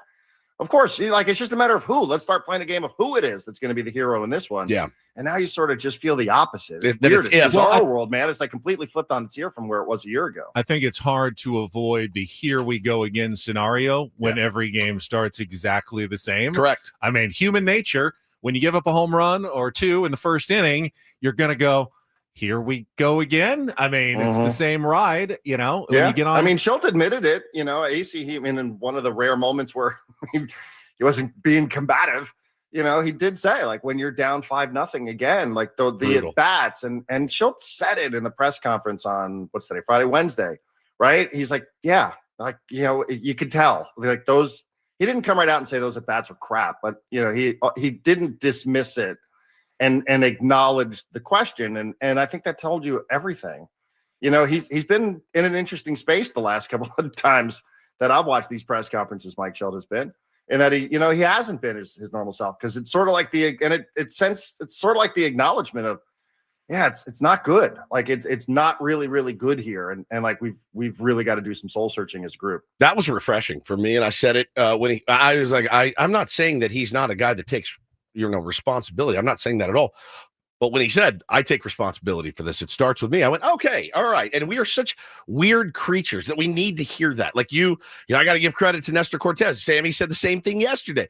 You go out and you just lay an egg and you're like, hey guys, I got to be better. And everyone's like, oh, hell yeah, great. That's what we want to hear. But we do. We are creatures that need that. We need our people to be quote unquote accountable, right? I'm accountable. It starts with me. I'm going to ask Mike Shildt today, what does that look like? When you say it starts with me, what can you and what will you do better moving forward, right? It's kind of an open-ended question, but are you changing your processes at all? Are you changing in-game processes? Are you changing pre-game? Is that a panic move? Because I don't think it is. I mean, if you start, we know what panicking looks like on a baseball field, Darren. We know what it does. But there are minor tweaks that I think, they can do to maybe help them win a baseball game. That's what we're asking them to do, win a single baseball game tonight in Colorado. Exactly. I remember, what was it, a couple of weeks ago, I think you asked the question coming out of the All-Star break about the Tigers, right? Who are on some miserable run. And when you get to know these managers, like there is that fine line of, is he going to be like, the players do pay attention to that. Like they do want to take their cues from the manager. Is he panicking a little bit? Is he getting the little tightness there? And so like, is that happening here? Because we'll all take our cue from that. Like if he's panicking, what does that say to us? So like, it's an interesting thing that Shildt finds himself saying that sort of stuff too. I'm kind of curious to hear his answer. Like, what sort of self-scouting are you doing on an off day to try to, to see what it is that you can do better, and listen, I think many of us would probably say the same thing. I mean, I listened to your guys' roundtable recently, and, Paulie brought up great points about, what's going on with this lineup and what's going on with the two-hitter. Is it that? I mean, is it, I just think there's a lot of it. And hopefully everybody takes their cues from the skipper in this one, because, I don't know that anybody can walk around here head high feeling pretty good about where they're at. Darren, let's get a little update on SDFC. I know it's an international break. A lot of players off with their national teams. What will that mean next week when they have a huge game against second place Minnesota at Snapdragon Stadium? It means we'll have some tired players that will be flying from all over the world. We had a player who was playing in Luxembourg yesterday. You guys know where that is? Allegedly in Europe. It's near Belgium somewhere, I think, or Switzerland. You find it on a map? Somewhere. Yeah, it's tiny. Like right between Germany and Liechtenstein. No, that's Liechtenstein's in Austria and Germany there. That's like saying Luxembourg's a little further north. We got a player playing in Norway yesterday, Wow. Denmark today, and guys playing in Spain. We have 10 of them. So there's this term in soccer. It's called the FIFA virus. So when you have players that get called up on international duty, you hope they don't contract the FIFA virus and that they don't come back with some sort of tweak. This happened earlier this year with Paddy McNair. He went to play for Northern Ireland. He came back and really the game against LAFC was his first start since June. So sometimes this stuff happens and you just keep your fingers crossed and that these guys come back and they're still in relatively good form from where they were when they left on Sunday night at LAFC. What a game that was. So you just keep your fingers crossed. You're happy for them that they get these opportunities, but you're also a little nervous that they're flying all around the world to play in these incredibly competitive matches and that they just come back healthy and in one piece. Because like you said, Minnesota United next Saturday night, that's probably for the Western Conference. That's unbelievable, man. That's absolutely unbelievable. Darren, thank you so much. We will see you in our dreams, hopefully this evening and maybe even my afternoon nap that I'm planning on taking today. Man, that's where I really want to be, in the afternoon nap. Oh, dream. yes. Thank you, prime brother. real estate right there. Appreciate it. Take care, Darren. Thanks, Have a guys. good weekend. Darren Smith. I love talking to him every single Friday here at 7:35 with Ben and Woods. I think your question to Mike Shildt is interesting because he did say it. I need to be better. But when there's a guy who's been managing for years and in baseball for his entire life and has learned what he thinks is the right way to do things, and it's been pretty darn successful for him. It's gotten him to this point. It's gotten him 90 wins every year he's been a manager. It's gotten him to the playoffs. You're not going to change a lot, right? I mean, there's not a lot you're going to all of a sudden snap and go, you know what? I've been doing this wrong for the last 50 years. I'm going to change it now. Tweaks, baby. Always got to be growing. Is anybody asking? Nobody's asking for major changes. You want minor changes. Yeah. I think, Major Garrett, you got to keep growing. You have to keep growing. You have to keep growing. If not, you will rot. Woods had the very rare opportunity most people don't get to help choose his successor yesterday. We'll talk about that and more coming up. Second half of Ben and Woods next on 97.3 The Fan.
All right, halfway home on a Friday, Ben and Woods, 97.3 The Fan. Appreciate you being here with us all week. Thank you so much. It has been a bit of a rough week here if you're a Padres fan, but you know what? Sun rose this morning, and rose in Colorado. I'm pretty sure we'll find out for sure when we talk to the skipper in an hour. Mike Shildt will join the program, and I am looking forward to our conversation with Shildt. I always do.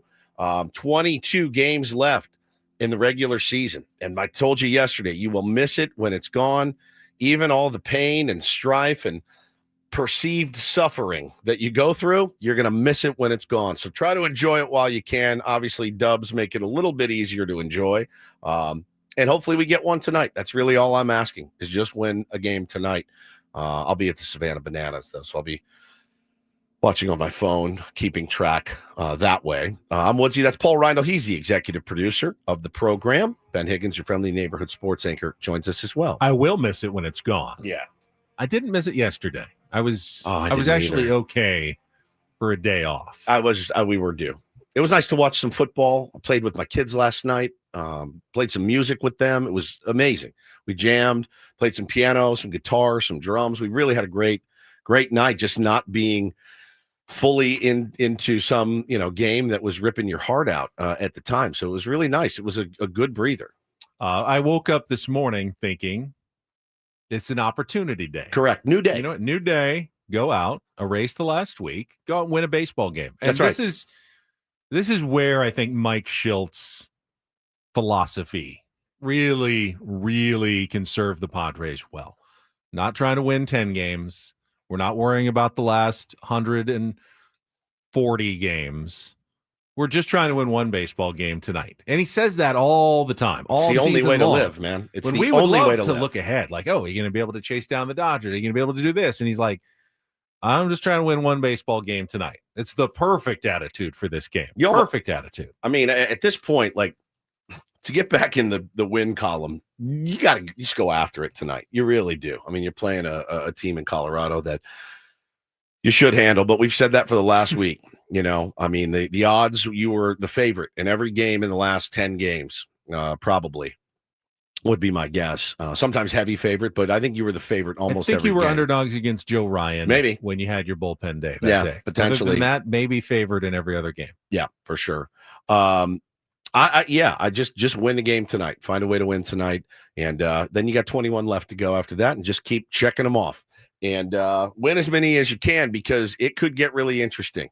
Could get really interesting for the wild card, the division, all of it. It's all, after all of this, after all of this strife and turmoil, it is still right there. And it's not a pipe dream. It's that close.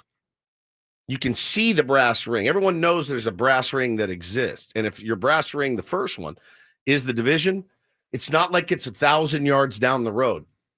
It's 6 feet in front of you. You're this close to the division. Padres picked up ground in the last 3 days. It's crazy. Stunningly, amazingly, they picked up ground. Is there a way to forfeit, not play at all, and just see if we can win the division that way? That would be an interesting strategy. We're not going to play. Just going to see what the Dodgers do. No, sorry, Mike, you'll get charged for a loss if you forfeit. Now, Well, Dodgers have to play one of the hottest teams in baseball this weekend. the Baltimore Orioles. Hey, Dodger fans out there, and I know you're listening. Be careful. Be careful. A lot scarier than they look, those little orange birds. A lot scarier than they look. Took them for granted. We must have. But yeah, man. So I enjoyed the day off yesterday. Now I had quite a long afternoon. Went from this room to the round table, spicy round table, into spicy marriage counseling, all the way up to Pechanga Arena for the Seals PA auditions. As you know, I hung them up. I'm not going to be the Seals PA announcer anymore. Had a great run with the team. I was the very first PA announcer. I loved it so much. I was reminded of how much I loved it yesterday when I went to watch 8 victims get up there at Pechanga Arena, by the way, which I did not have to do. I did it in a conference room. And it was at Pechanga. The temperature inside was 94 degrees. It was like roasting in Kauai on the beach. So I just kept reminding, you're in Kauai. You're fine. You're used to this. Isn't there supposed to be ice on the floor of that thing? Yeah. Yeah, there was none. They were putting in all kinds. They're putting in there's some new treats coming to Pechanga Arena. That's all I'll say. Yeah. So I show up and I'm late because I had to drive all the way from Encinitas. Now be honest. Yeah. If you had to go through this process, you would have never made it. That one? Yeah, if they had called for open auditions, you were handpicked. Yeah, it was me for and the job. It was me and a few other guys. I did have to go against other guys, but you did. not in. It was me and actually, they talked to a bunch of people. They narrowed it down to 2 that they liked. It was me and it was Mark Willard. And Mark Willard at the time was across the street doing radio, and he ended up losing his gig, but he moved to San Francisco, so he would have been out. I was here, and they knew I wasn't going anywhere. I was staying in San Diego, radio or not. So I auditioned in a conference room, and it was the most terrifying experience of my life. It was horrible, and they threw curveballs at me. They made me call game action. I didn't know I was doing that. I'd never seen a game. I didn't want to be there. I tried to get out of it. He made me come back. Real quick, when you say calling game, because it's not a play-by-play job, so it's just your reaction to certain game film. Correct. Like, here's the face-off. Here's a goal. What are you going to sound like after this? Something like this happens. Here's a penalty. What are you going to say then? So these guys started fighting. It's excruciatingly difficult if you don't know that. It would be hard for me if they said, all right, narrate a little of this baseball game. I know baseball. So the NLL, indoor box lacrosse was really, really difficult. So I sat down. I'm not going to say anybody that auditioned. I knew a couple of names, a couple of the people. I caught the tail end of the very first one, and it sounded really good. And then I started watching these people come up. And listen, it ran the gamut. You had all right, San Diego, here are the Seals. You had the kind of pukey Joe Davis type, the Shields. This would kill him. The San Diego Shields have scored a goal again. As everyone's falling, he would be the worst PA because you have to have a lot of energy. Oh, look, here comes a Shildt. Yeah, it's just like, oh, it's Shildt the Shield, and everyone's falling asleep in the crowd. That's a goal for the Shields. So, kind of what they're looking for is a madman or woman.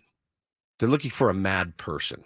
You have to have a screw loose. They don't want hello, everybody. I'm Rich, and I they don't am want the me. they don't what want you're you. saying. Yeah, I'm looking directly at WNBC. Yeah, WNBC. And so that you have to have a little bit of a screw loose, while also being professional, right? And there's a lot of business that you have to tend to. So they gave me this stack of papers: intro, voice, gameplay, energy, notes. And so I'm making my notes, taking my notes on all these people. Will you tell us what would you weight the highest of all of the criteria? Oh, voice, energy. That's it. Honestly, ability to read copy. It's energy. If you gave me, and I told Mike Grace, who is running the thing, I said, when you make your decision, I said, here's the ones that I like the most. And I said, when you make your decision, let me have them. I said, I will help you onboard them. I'll help you get them ready. And you don't have to be junior me. Don't be you. But there's certain things that you have to do in there. And number one, you have to be a maniac. So as the contestants, for lack of a better term, each took their turn, were they getting instant feedback from anybody? No. So they didn't know how they did. And yes, you didn't. It wasn't like American Idol where you would then say, "I'm, feeling it, dog. Nice job," or whatever. Or like, "Hey, more energy." You didn't turn your chair around, dude. They had their. I was behind them. I was behind them and up, so they knew we were up there, judging them, watching them, and they had the microphone, and it was essentially, "All right, say your name." Ben Higgins. Okay.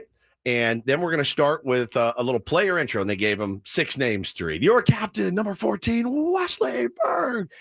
Some guys and girls crushed it. Some didn't.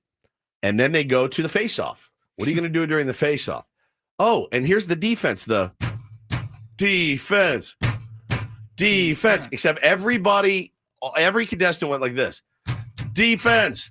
Defense. Oh, they're off. They're off. They couldn't get the cues. It was It's tough to hear down there. So sometimes, I was right? told no, they were up. They were up. Okay. And the screen, they were looking at the big screen with the game action. So I'm talking to the guys up there, and I go, I'm sick to my stomach because I'm putting myself in their shoes, and I remember how hard my audition was. I can't laugh. I can't make fun of them. This is incredibly difficult. It was 95 degrees in there. I'm not joking. It was so hot. And they're standing up, and then Grace never told them, oh, we're going to throw some game action up. Oh. So he basically said, be prepared for anything. Curveball, man. And so you watched some of them really, really did a good job at getting through it. And it was about literally, Ben, they had the mic in their hand. This wasn't any 30-second audition. It was about 15 minutes per. And you're sweating, and you got this copy. That's a goal scored. That's a goal scored by and they're looking for the name. Number 21, Alex Jackson. And so I told Gracie, I go, if you can't find anybody, just call Joe Ty. Tell him I have a price. It's a big one, but everybody's got a price. If you want me back, you have to pay me more than anybody. But Joe Ty has a bank account. He does. And you've got a price. He does. Okay. Now, did everybody have to do like their signature goal calls? So I think, or is there like one that they? Because what did you do? San Diego. Go. So, like, is that what they want, or they want their own? They want spin? their own. Don't be me. Be who you are, and they're going to let you explore. It took me a long time to get mine down, and I did realize after watching it for a while, I realized two things. One, it's very hard. It's way harder than I thought it was, and two, I was pretty good at it after a while. It took me a while. Coming up with like any sort of signature catchphrase is mortifying. Can you guys guess what the default was for most people? So they'll go to the crowd, like they're playing on the thing, and they're not scoring, but they're watching playing on the jumbo screen. Yeah, they're watching on the jumbo chart. So what's like the default? You think? Goal? No, not for the goal, game? just gameplay. Let's go, Seals. That was one, but okay, here we go. Let's go. A lot. Let's go is just was the fallback.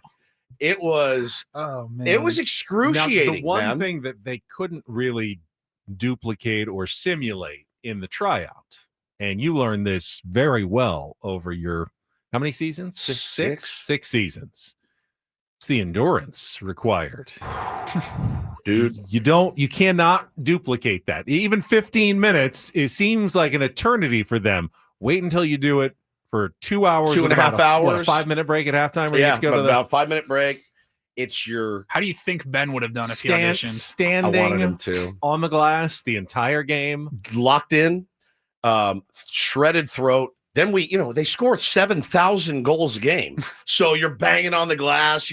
I would leave there and I would get this sharp pain in my head, like I was going to blow a gasket. By the end of it, I would leave there every game, Benny, and I would be walking to my car and I'd be like, oh my God.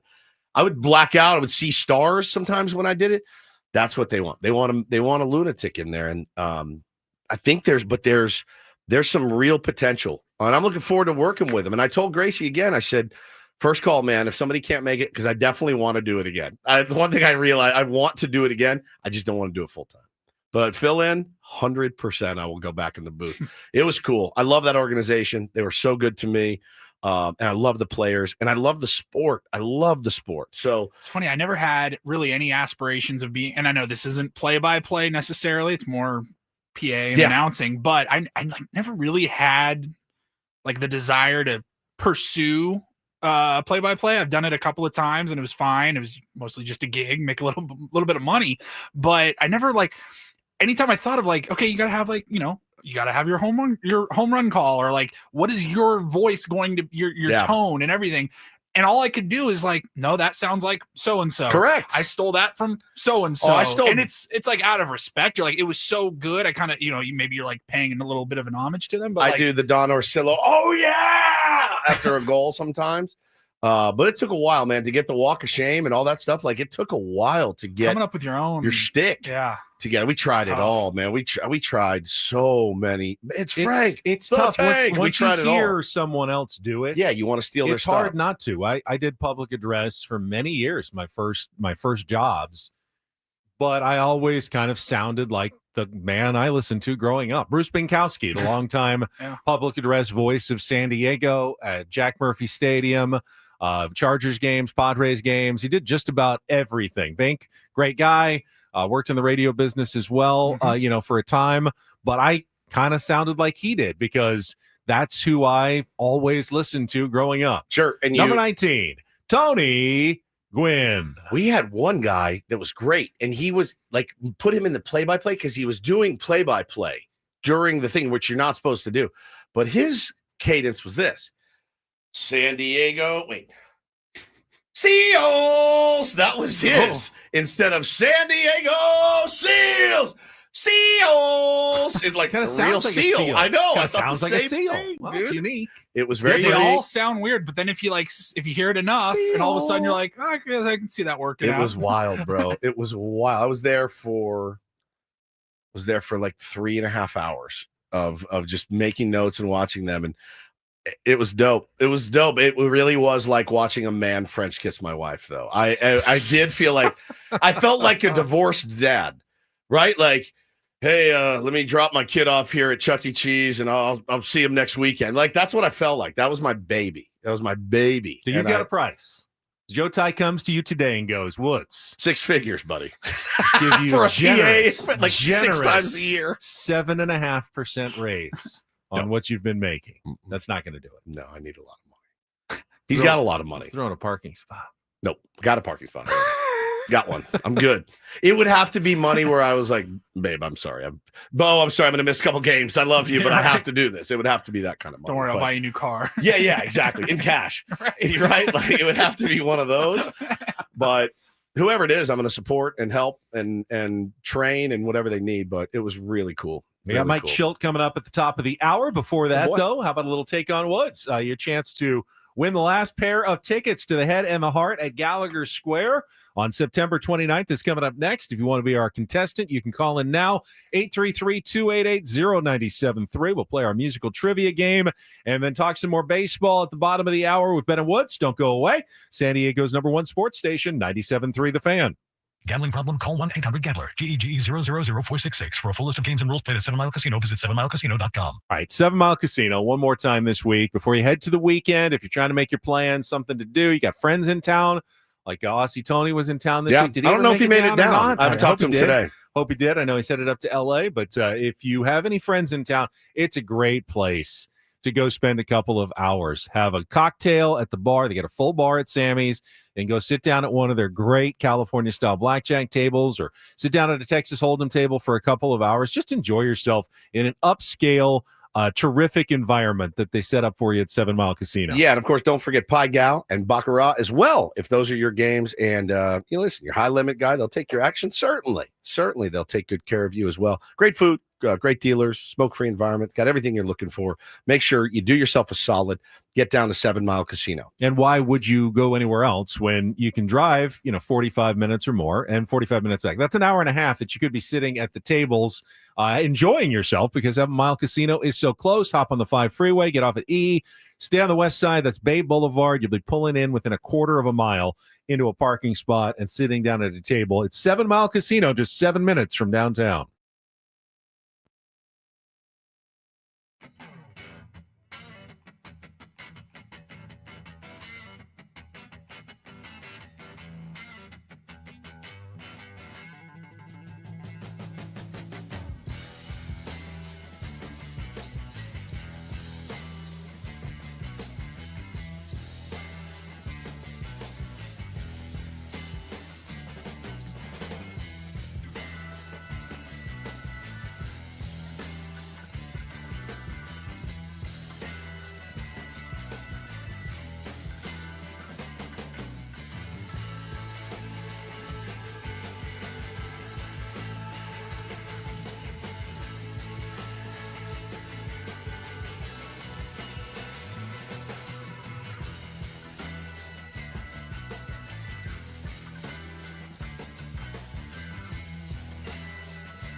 Okay, player, this is all yours.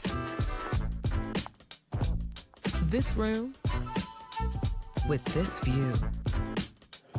This speakeasy with this cocktail.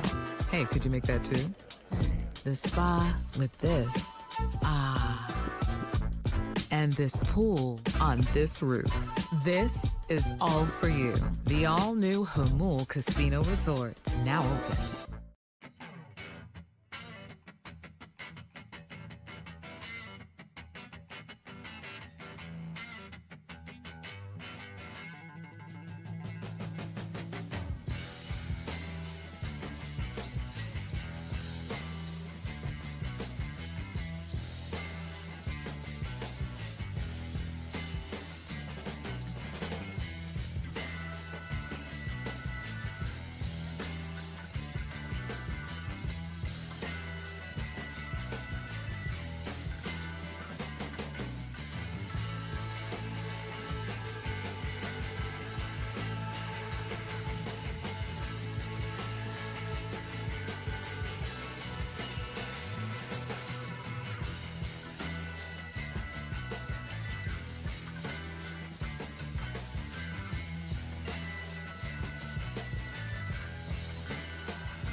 Little breaking San Diego sports news.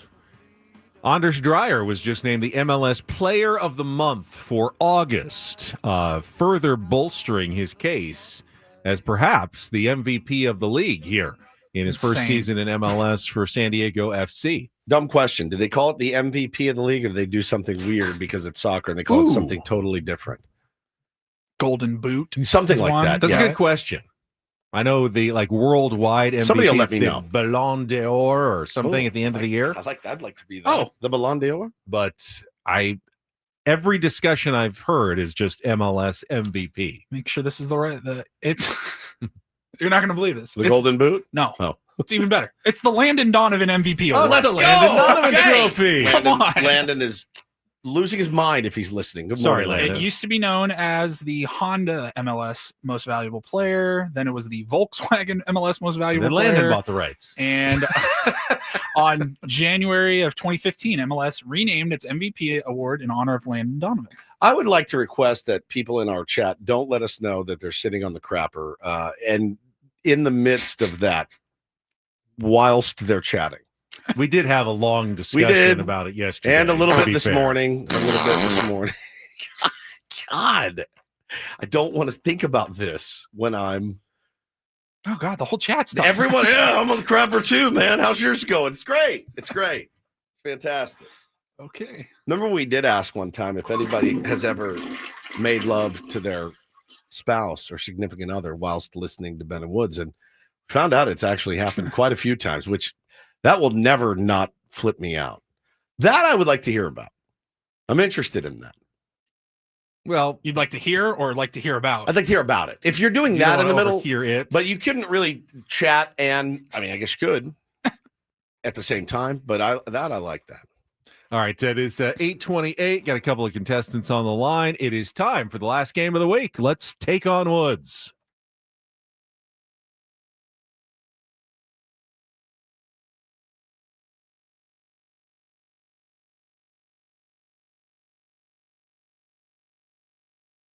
Take on Woods brought to you by Bay Alarms, security and fire alarms for every business. We got you. Who do we got today, Paulie? Should I go? Pick a number, 3 or 4. Let's try 4. 4. This Daniel? Hello. Hello, This is me. Daniel. Are you ready to be our contestant for Take on Woods? Let's do it. All right, I am. if you can beat or tie Woods, you will claim our final pair of tickets to the Head and the Heart at Gallagher Square on September 29th. Tickets are on sale now at Ticketmaster.com. I'm sure you know the rules. You need to get as many as Woods, at least, in our musical trivia contest. But to give you the advantage, we'll let you pick the category here today. Your choices are cherry picking, still sitting there. All 2-second songs, all artists or song titles with cherry in the word. You've got the apart. Those are 5 song titles with either part or apart in the title. And our new category today is Thank You Very Much. That is 5 song titles that include the word much. So cherry picking, you've got the apart or Thank You Very Much. Daniel, what would you like to play? Let's take the cherry picking off the All board. right, second straight day, all 2-second songs. How about that? You'll have 60 seconds to get as many as you can. Remember, you'll need to identify both the song title and the artist, one of which will have the word cherry. If you don't know, you can say pass. We'll come back to it if there's time left on the clock. This one's all up to Paulie, so I'll wait for him to be ready. I'm ready. Paulie is ready. All right, Daniel, let's put 60 seconds on the clock. Your time begins when Paul plays the first song. Again, the category is cherry picking. Good luck, Daniel. Let's take on Woods. Play that funky music, Wild Cherry. Correct. Song number 2. Cherry Pie by Warren. Correct. Song number 3.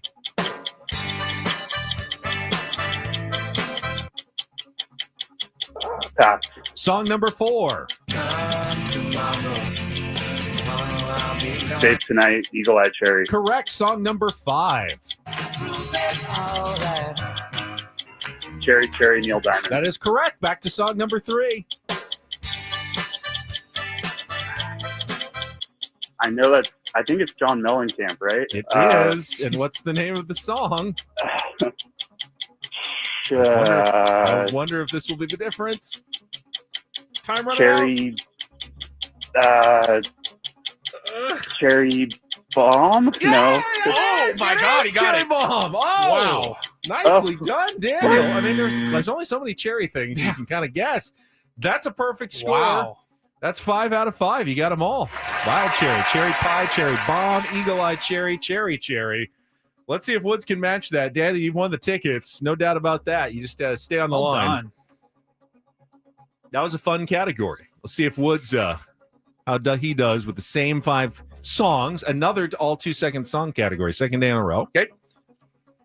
All right, let's put 60 seconds back on the clock. Woods, your time begins when Paul plays the music. Good luck. Let's take on Daniel. Play that funky music by Casey and the Sunshine Band? No. F. Song number 2.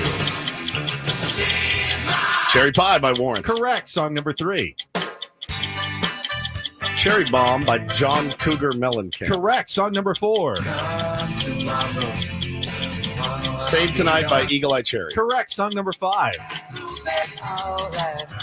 It's Neil Diamond, and it's the name of the song is She Got the Way to Move Cherry. She got the way to move me, Cherry. Move me, Cherry. Incorrect. Oh, you Which didn't. means- You just said it there. Oh, you did say Did it? I? Kind of. You didn't It mean doesn't to. matter because Daniel got all 5 right. Whoa! And you got about 3.5. You know which one you now? What's the name of Play the, that funky music by Wild Cherry. I Yeah. always get that one wrong. That's okay, but Daniel, congratulations. Nice work, Daniel. He had come back to Cherry Bomb, and he just guessed At the last cherry second. bomb, Wow. and he got it. Daniel, my brother, you are older than me. Congratulations. Very nice. Hang on the line, Daniel. That Talk to category, you during the break. of course, was cherry picking. I love it. All right, Daniel, nice job. We will take a timeout. All right, Padres got some help again yesterday by the Pittsburgh Pirates. We'll take a look around baseball and where things stand with 22 games remaining in the season as the Padres get ready to take on the Rockies tonight. That's all coming up next year on San Diego's #1 sports station, 97.3 The Fan. First, real quick, if you're trapped in a high rate mortgage, if you're watching your hard earned cash just fly out the window, vanish every month, many of us are, you could stop. Right now at Loan Pronto, they're delivering the lowest mortgage rates in 3 years. Loan Pronto's rate reduction home loan program is a streamlined, low-cost way to slash your house payments by hundreds of dollars a month. Lock in a fixed rate as low as 4.99% APR, close in as little as 2 weeks. No appraisal needed in most cases. And here's the kicker. How about skipping your next 2 house payments entirely? Get back on solid financial ground. Don't wait, because rates this low won't last. Call Loan Pronto now for your free, no obligation quote. Loan Pronto is amazing at what they do. Lower payments, more money in your pocket, and a fresh start with a better mortgage. Call 619-207-4336 or go to loanpronto.com. Lock in your new low rate now. Skip those next 2 payments. Don't let high rates hold you back. 619-207-4336 or go to loanpronto.com right now. Equal housing lender, NMLS 1661781, subject to lender approval, NMLSconsumeraccess.org.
Hey, player, this is all yours.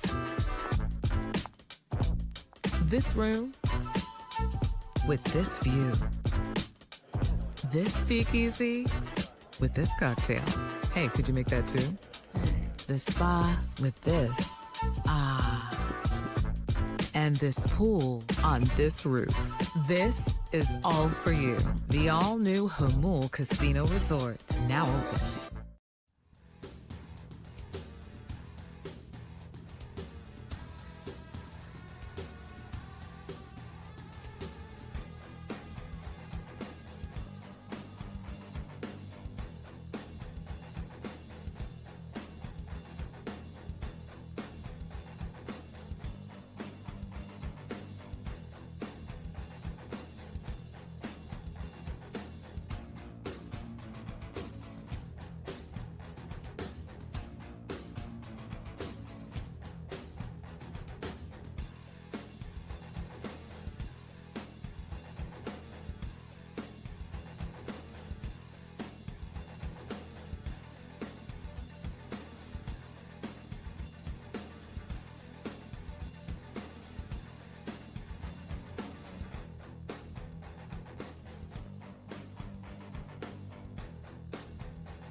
Got some quotes for you that certainly sound like they could have been uttered by any player on the San Diego Padres, but they were not. They were uttered by a player on the Los Angeles Dodgers. Yep.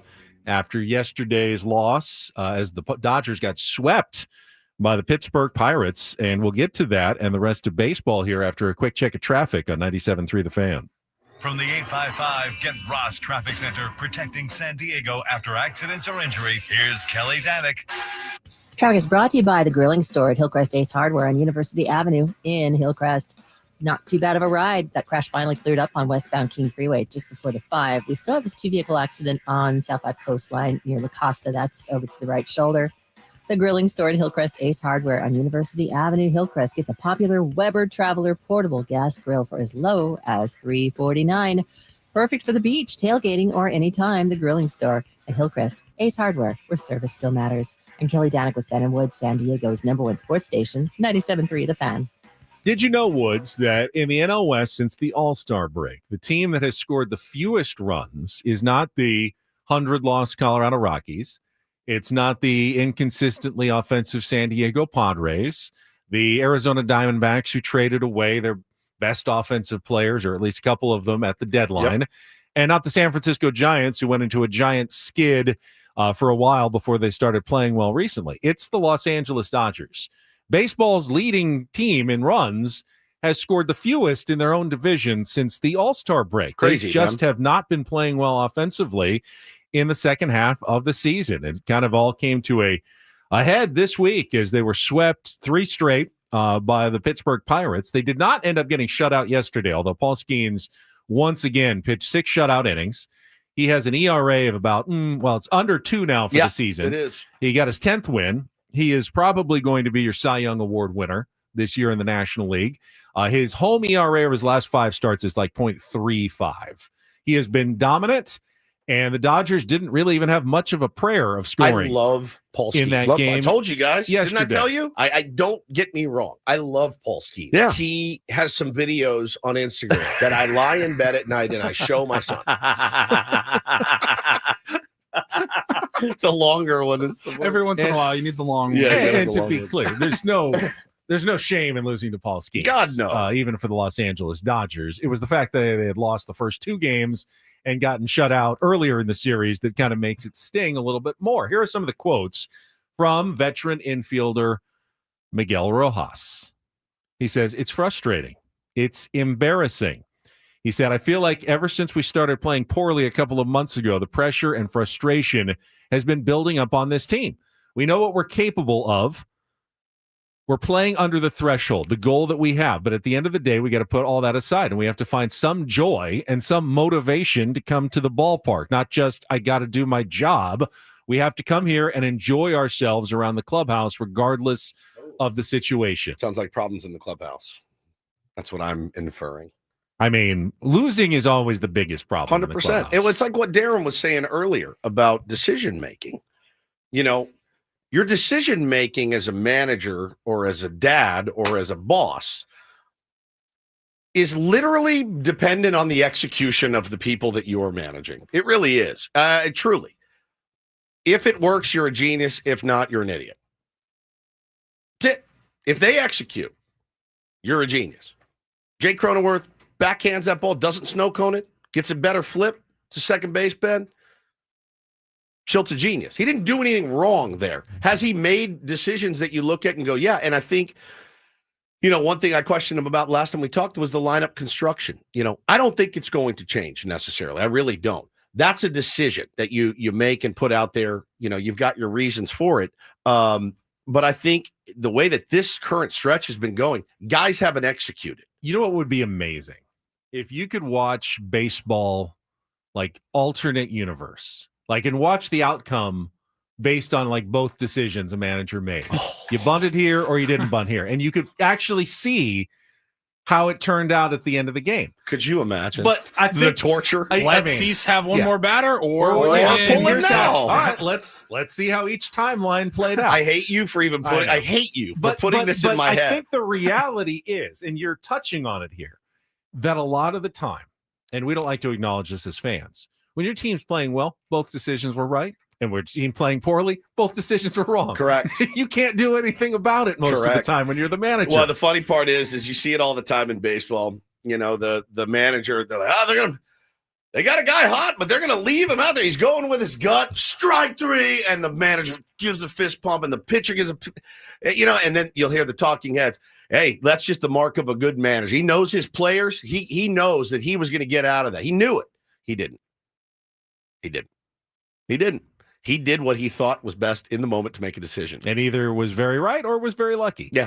Bit him in the ass, sometimes bites him in the ass, sometimes he it couldn't doesn't. have gotten it wrong. If he had gone to the reliever, they would have struck out that guy too. Correct. Because maybe that guy's just not feeling very good that day. Correct. And was not seeing the ball very well. It didn't matter who he was going to face. It's the worst job on the planet. I would definitely pay extra for the alternate universe feed. Hey, extra. Of every game. It's like choose your own adventure book.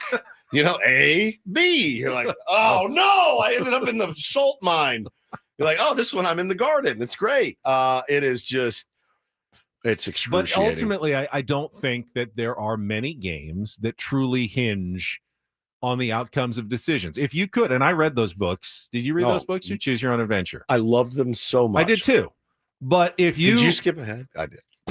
Well, you were supposed to skip ahead. They would tell you go from page 4 to page 78. But did you choose this one? Did you manipulate it at all? Because I did. My goal was always to get to every scenario somewhere. Yeah. So you would eventually get to every page and figure out, like, okay, what are all the different ways?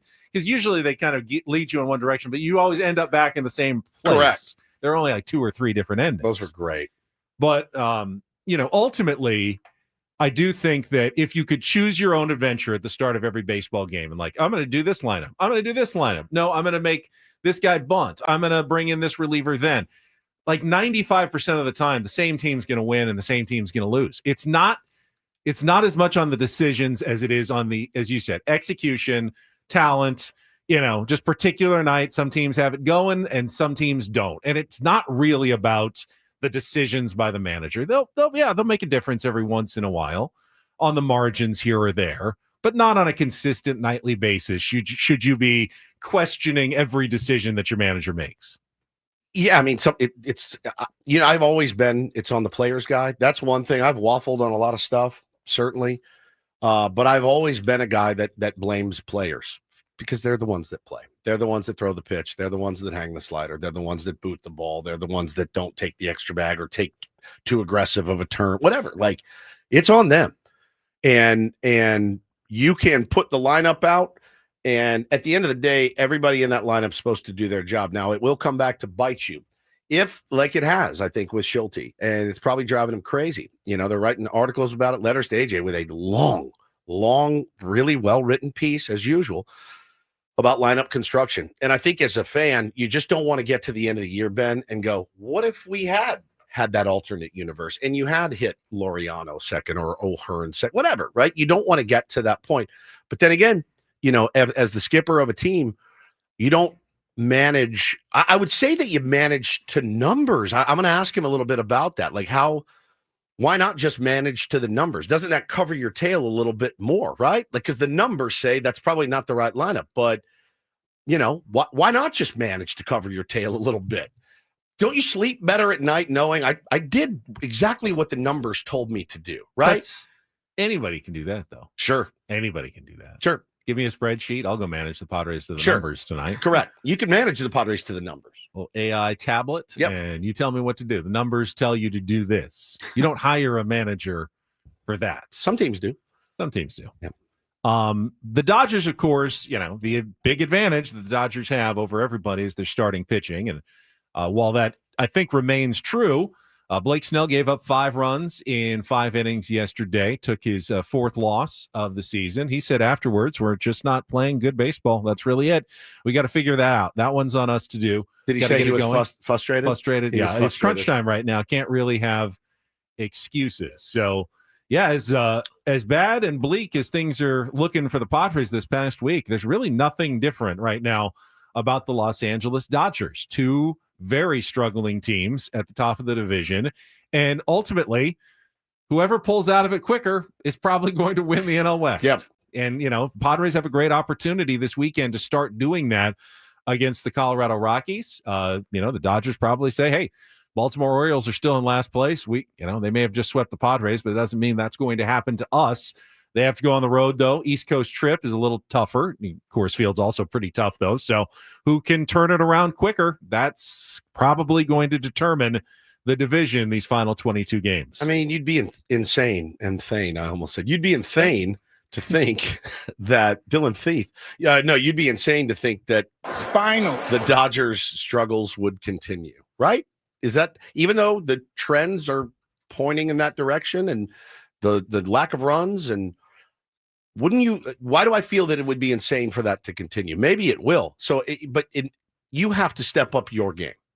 You have to, because if they do turn it around, you're still a couple games out. I mean, there's a good opportunity here. Quietly, or not so quietly, but fairly quietly, while the Padres and Dodgers have struggled, the pathway to a bye has kind of closed up for both teams. The Phillies won yesterday 2-0 over the Brewers to take that series.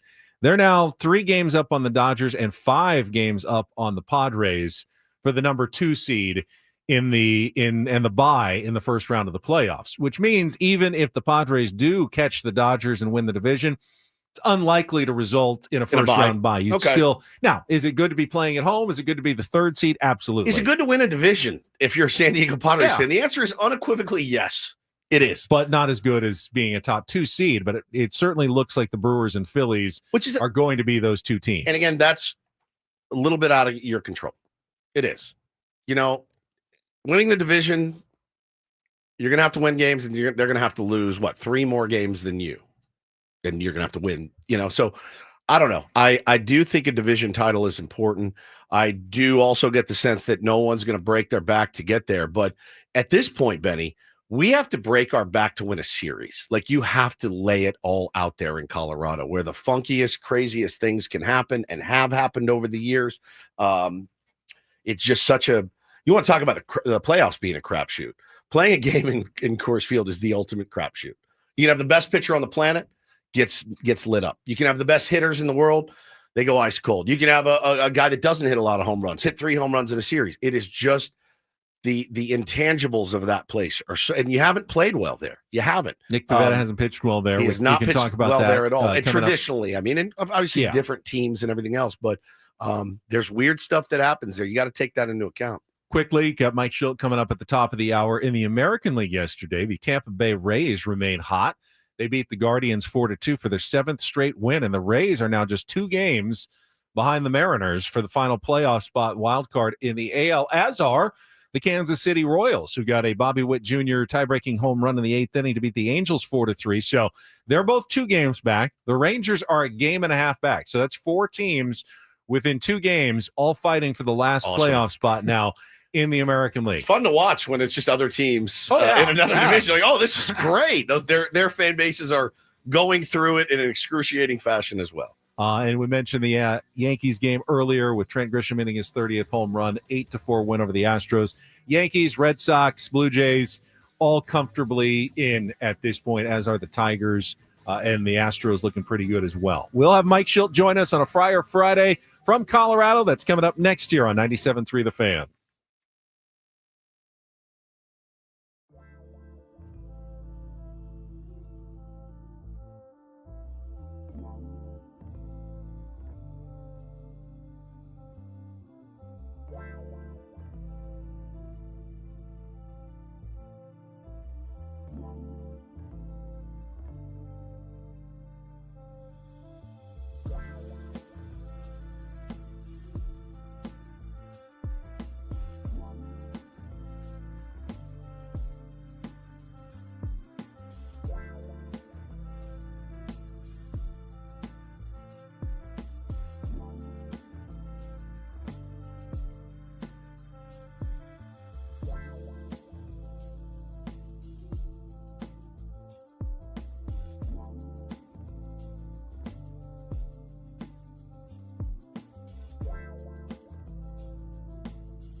San Diego Padres back at it this afternoon. 5:10 first pitch here on 97.3 The Fan. 4:10 pregame show with Sam Levitt coming your way. Game at Coors Field tonight. First of 3 against the Colorado Rockies. And on a Friar Friday right now, we are joined by the manager of the San Diego Padres, Mike Shildt, on the line. Mike, good morning. Good morning. How we doing? Good. Pretty good, actually. You know, I know it's a tough week for your team. I heard Manny say after the game on Wednesday, you know what? It'd be good to have the day off. Get away, maybe watch some football, be in Denver, do whatever you need. How was the day off for you, and do you agree with what Manny said on Wednesday? Yeah. I mean, I think that, stands to reason. A little break, reset, clear your head, get a physical recharge, mental recharge, and get back at it. So, it makes sense to me. Well, you got a few weeks left of the regular season, Skipper, and I heard you in the post game the other day. I was at the game. A lot of boos. It was a valiant effort on the comeback. But I heard you talk after the game, and you said, I take responsibility for this. It starts with me. And I wanted to ask you, what does that look like when you say, I've got to be better? What are you doing to be better? What does that mean when you say that? Is it, pregame meeting? Is it game evaluation? What does that look like for you personally?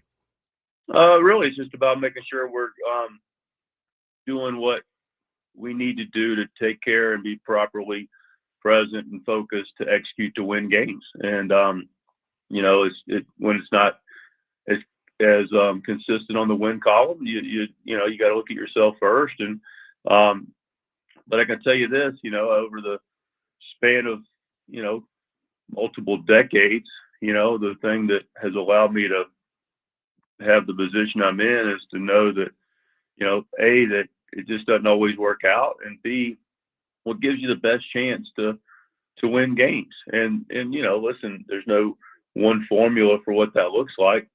But there is consistencies in the formula that if they take place, give you your best opportunity. And that starts with everybody working on the same page, being together. I don't feel like that's an issue at all for our club. But beyond that, it's some of the principles of fundamental baseball. And, it's about consistently throwing strikes and playing clean defense and executing on offense. And while we've done that, really well for some period of time this year, we haven't been as consistent the last 10 days. And, I've got to do my part to make sure that, we're consistent with the preparation, which, the preparation part has been really good. It's an elite preparation with every department, and just making sure the focus is right. And then after that is, the execution is what it is, and we've got to be able to be more consistent with it. And I got to do my part. I loved after the game, you declared, though, the inconsistency over. Yes. You said it's over, and, we're moving on. And I think one of the things that you do really well is you stay positive, you stay confident. And I want to ask you to use those skills right now, because we have to, interact every day with the fans, and they've gotten a little nervous, these last few days watching the team. How do you stay so confident? I mean, we know your players are good. We watch them. We know how great they are. We love your team. How do you always remain so confident that they're about to turn it around? Because we know what we're doing. I mean, that's the thing about it. Listen, I understand completely the frustration, and, I understand the passion and the enthusiasm and the expectation and the desire that comes with our fan base. And, clearly they've got every right to boo. I do think it's pretty cool that we set an expectation where that's a reaction and we're 2 games out of first place of our division. But I understand it. I get it. And we, have responsibility. But how do I stay so confident? In all humility, because what I just got through explaining, it works. And it has worked, demonstrated its work, and just got to get back to making sure that we as a group are doing those things as consistent as possible to give us the best chance to shake hands every day. And, it's a game of chances are a proposition. And, the more we put in our favor at every single turn, which is what we look to do and have done, and make no bones about it, the last 10 days, we still worked very tirelessly to prepare and to execute. And our players' desire and to do that is is really high. But the fact of the matter is, we've had 2 leads after 5 innings in the 10 games. Yeah, and we haven't been able to get leads, and we haven't been able to to really go as deep as we'd like. And so we've had some blows from an injury standpoint, and it hurts a little bit of the psyche of the team. But no one's going to feel sorry for us, and we got to continue to figure out a way to get back and do what we have done for. I relate to it for the past year and 3/4 to 4/5, and being with this group, and I draw upon those things. There would be some panic is strong in my vocabulary, but there'd be some kind of angst or panic. And don't get me wrong, there's some disappointment, frustration, like I said, and there's no one feels it more than I do. But where's my confidence come from? We got people that know how to win, and we've done it, and just got to get back to the recipes that work and give us the best chance. And we just haven't done that as consistently. You talk about. Sorry about that, Skipper. Talking to the skipper, Mike Shildt, here on Ben and Woods this morning. Didn't mean to cut you off, but this is the part where you tell me that I'm insane. But I tweeted it kind of a joke the other day. It obviously was bummed when Xander went down, and I said, "Oh man, that's fine. You just put Jackson Merrill back at short, right?" But and then you get all the bats in the lineup. The guys that have some slug, guys in lineup. And I thought to myself, it was kind of tongue in cheek, but how difficult would that be for you, your staff, the player? Like, how difficult would it be to abruptly move that kid who's really good in center back to the position he grew up playing his entire life? I'm not saying you should or you would, but if you did, how tough would it be?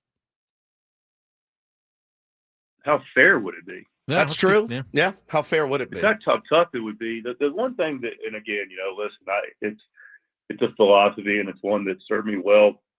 Do you guys think defense is important? Yes. To win baseball games? Yes, sir. Okay. I do too, but very much so. And listen, I get the slug, and I get all of that. You pay attention to how games are won and lost, and a lot of times they're won by not throwing strikes and not playing clean defensively and making routine plays. Yep. And I understand, and I have to, I don't know, defend's too strong a word. I do what I think is best in my experiences. Sure. In this game for, literally 50 years now, growing up with it, et cetera. And that's my job. Look, and I'm not saying I don't have every answer of this game. But I can tell you this: how fair would it be to say, "Hey, Jackson, you haven't played shortstop in 2 years. You never played it above AAA. You're had a season of ups and downs. Let's fire you at shortstop." To be fair, didn't you guys do that to put him in center field, though? You know what I mean? Like, we've seen it done before, and it's worked. Yeah, it's worked. To be fair, yeah. Okay, well, I'm not going to argue with you. I'm just not. I know. I get it. I'm not here to argue with you. I come here to share my thoughts. I get it, and I love it. And you share your thoughts, and that's great, man. And that's what makes the world go around. Have you ever gone from?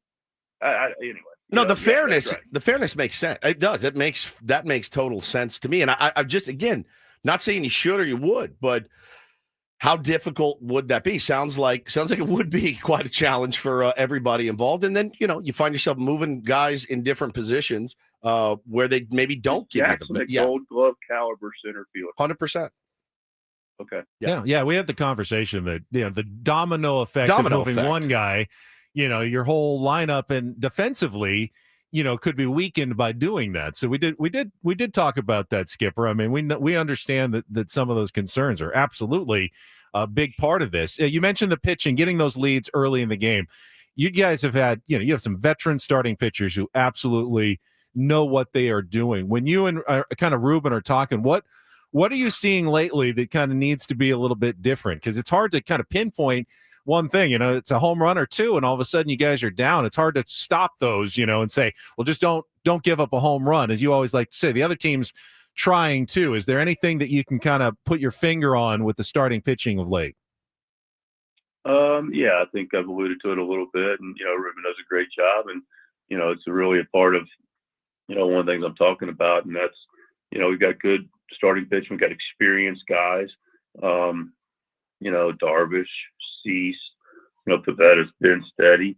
Darvish is coming back and nursing through, staying healthy, and Dylan's having a hard time finding consistent rhythm, and Cortez is finding his footing in being here and in his health, and we've had to play musical chairs a little bit with some of the fourth and definitely the fifth starter a little bit, and but ultimately it comes down to throwing consistent quality strikes, controlling counts.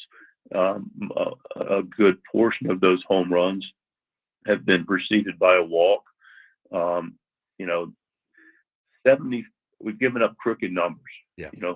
For me, a crooked number is 3 or more.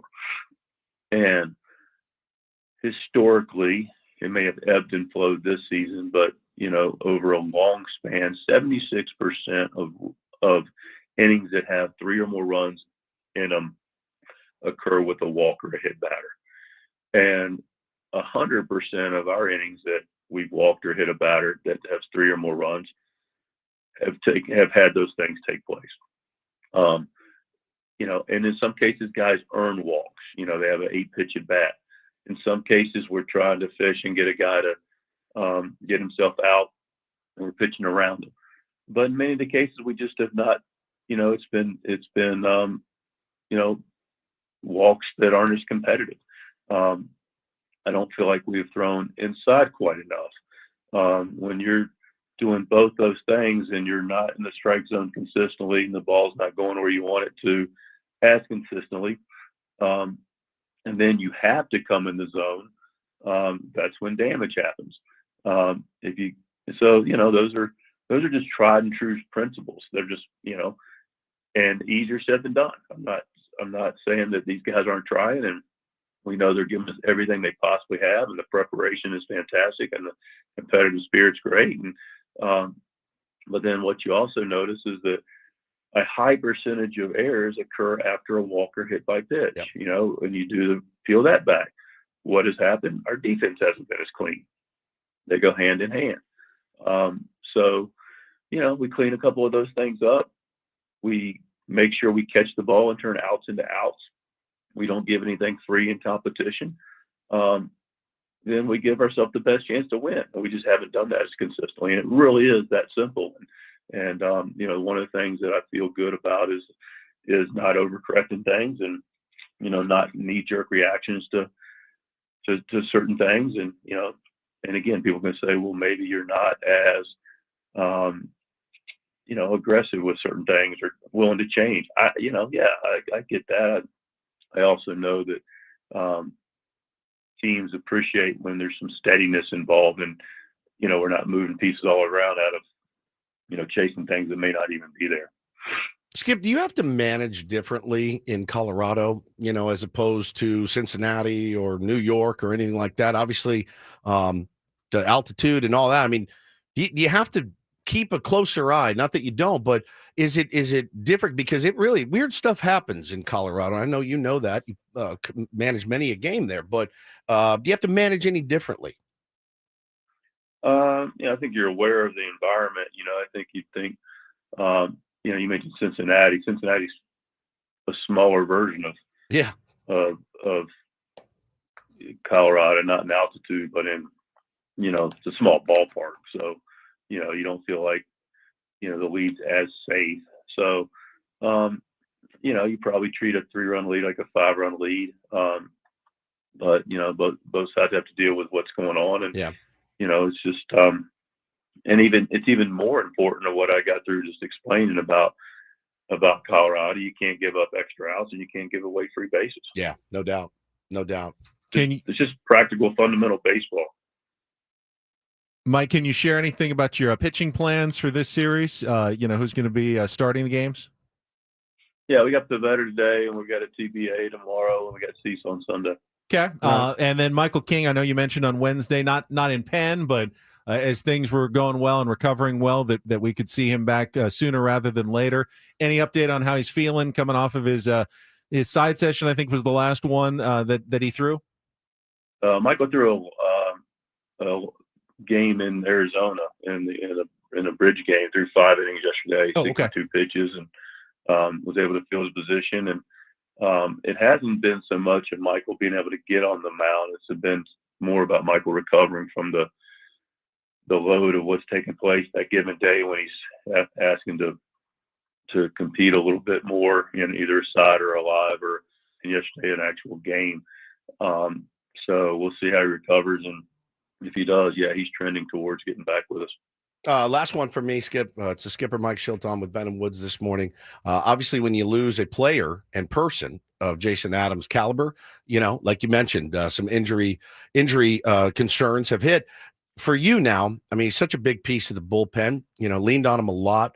What does it look like now? How do you have to change your consideration of how you sequence pitchers and things like that? Because he did bring a really interesting skill set to the team in his ability to spin it, change speeds, really, really effective pitcher. How do you kind of reconcile that now? Yeah, I mean, we missed him. First of all, I mean, what a blow. I mean, he's a big part of our team. He's had a real success for us, since it all started, or the trade deadline last year. He's a absolute stand-up human being, and so we miss all those things from Jason. How we adjust to it. We have a luxury of a deep bullpen, so that's nice. We don't need to draw on as much as we had to recently.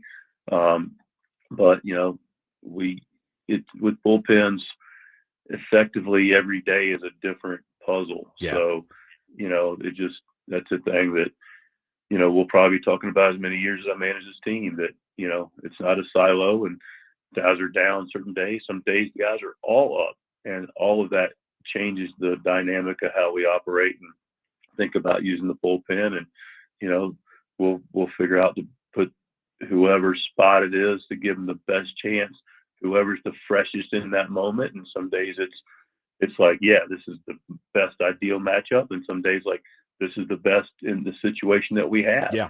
And we'll continue to do that. Mike, I think that's about it for us. Good luck against the Colorado Rockies this weekend. Look forward to seeing you back at Petco Park next week. Always appreciate the time. Of course, my privilege. There he is, Mike Shildt, the manager's report, refreshed by Eco Water SoCal. Try alkaline water for just $9.95 a month. Eco Water SoCal, keeping it soft since 1925. I really annoy him. You do? Why? I don't know. I think it's maybe the way you ask questions. I you try hard not to. But I said, that's fine. How difficult would it be? That's all I wanted to know. I know you're not gonna. But then he thinks that he thinks I'm saying he should. That. You I know. want that to happen. You tried not to. I really did. It's hard not to. Should have said hypothetical. It's hard not. It's hard not to make it sound like that's what you want to happen. I know. And he said, I just want to know. Yeah, I'm curious you can about get all the bats in the lineup. I'm if curious. Jackson Merrill's playing short, but it's not fair to him to do that. You know me.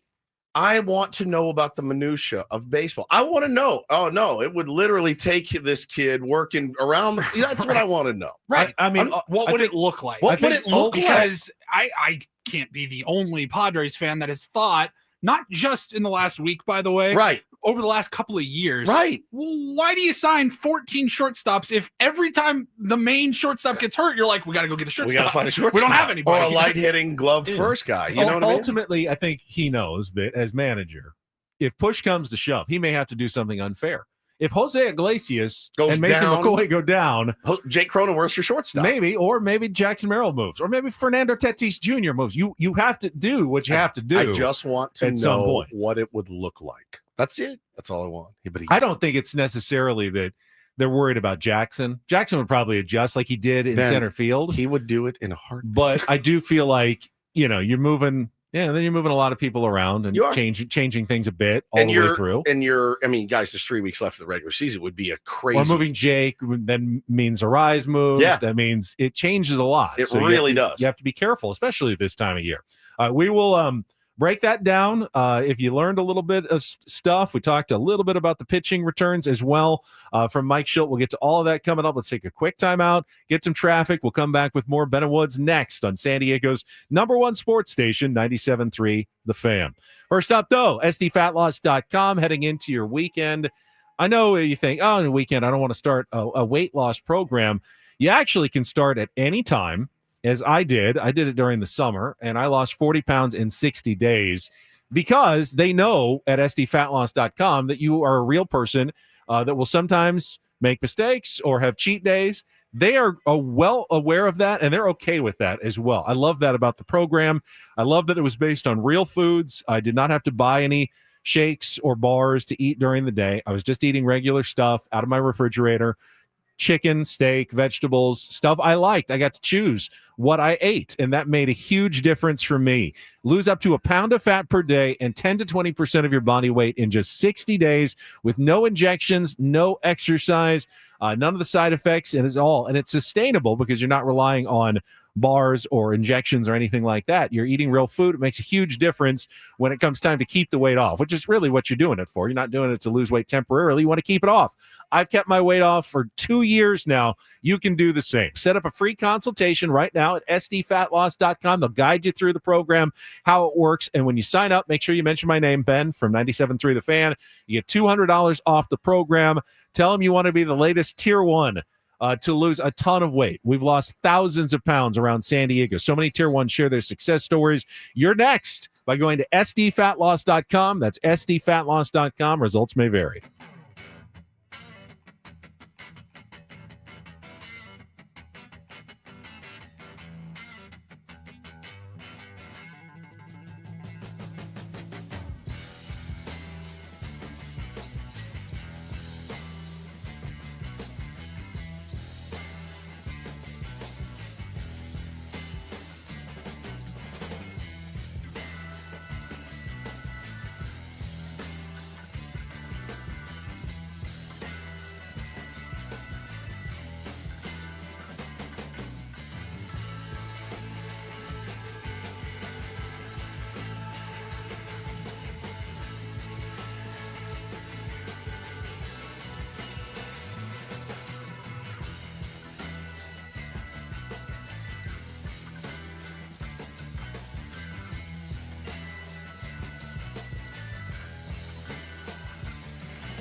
Hey, player, this is all yours.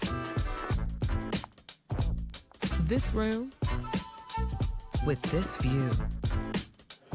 This speakeasy with this cocktail. Hey, could you make that too? The spa with this. Ah. And this pool on this roof. This is all for you. The all-new Hamul Casino Resort, now open.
Our thanks again to Mike Shildt, and our thanks again to Eco Water SoCal for making our Manager's Report possible every single week. Try alkaline water for just $9.95 a month.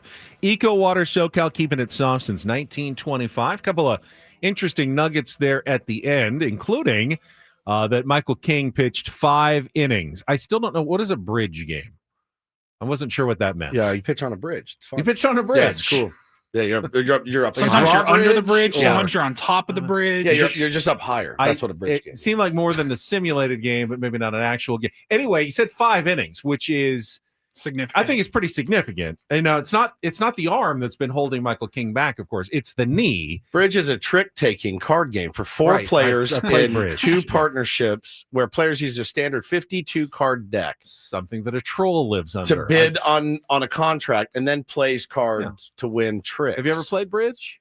No, I'm not 106 years played old. bridge with my friends in high school. You bid 2 diamonds, then you might up that to 2 spades, and then 3 hearts, contract bridge. You did this in high school? Occasionally. It makes me so sad, man. It makes when he That's says awful. it, and it's been 30 years or 32, 3 years. It's good for sharpening the mental skills. Know what else is? Boobs. And socializing. Boobs, also They very don't sharpen good. the mental skills quite as much. Just in the wrong place then. Um, He played bridge with his friends in high school, Paulie. I It heard guts him. me. It guts me. Oh, I heard it. Were your friends old ladies? We acted Darling, like Ben, come on down and play some bridge, darling. We did. What in the world? So it makes me sad. I'm sorry. So he said the key for Michael King is not the arm. It's not like stretching him out. It's making sure the knee can handle the rigors of fielding his position and landing on it enough times and then coming back and being able to do it again in 5 days. Yeah, it's recovery. It's That's it. just the recovery from the knee soreness. But Ugh. the arm sounds like, if they were able to get him into the rotation, he might be able to throw, 80, 90 pitches right away. You're not going to have to do that ramp up where it's 2 innings, then 3 innings Yeah. that he can go fairly full bore, hopefully, as soon as he comes back. I mean, you got to get back soon, right? You do. You got to get back soon. If you want 3 starts, I mean, at big league level under your belt. Ultimately, if he's built up, get back in the last week of the season and just get ready for the playoffs. That's when you need him the most. You need him now, but you really need him at the end. As for what the pitching plan for this weekend is, it didn't really learn much. Pivetta today, and he said we got a TBD for tomorrow. It's TBA. A To be TBA. announced. And then we got Dylan Cease on Sunday, which is what we have heard. The speculation is that it could be Randy Vasquez tomorrow, but Mike Shildt was not ready to commit to a particular name that was connected to tomorrow night's start against the Colorado Rockies. Yeah, I mean, again, very important. You win tonight's game, right? That's when the old TBA is when it can spiral on you. Which game of the last 22 Oh, God. is not important to win? Oh, all of them. But you don't have to win all 22. No. 22-0 is overkill. Oh yeah, so it's too much. We don't want that. Nobody would want. Who would want 22-0? I know. You'd be too tired going into the playoffs. No, you know what Yeah, I'm you get that week of rest. You know what I'm saying though. Like But if they lost today and won the final 21, you'd be okay with it. Yeah, I'd go be fine. You take going that right 21-1. now, right? That being said, you look at it as a 3-game series. You have Nick Pivetta, who's been your best pitcher, albeit not at Colorado. He's on the bump tonight.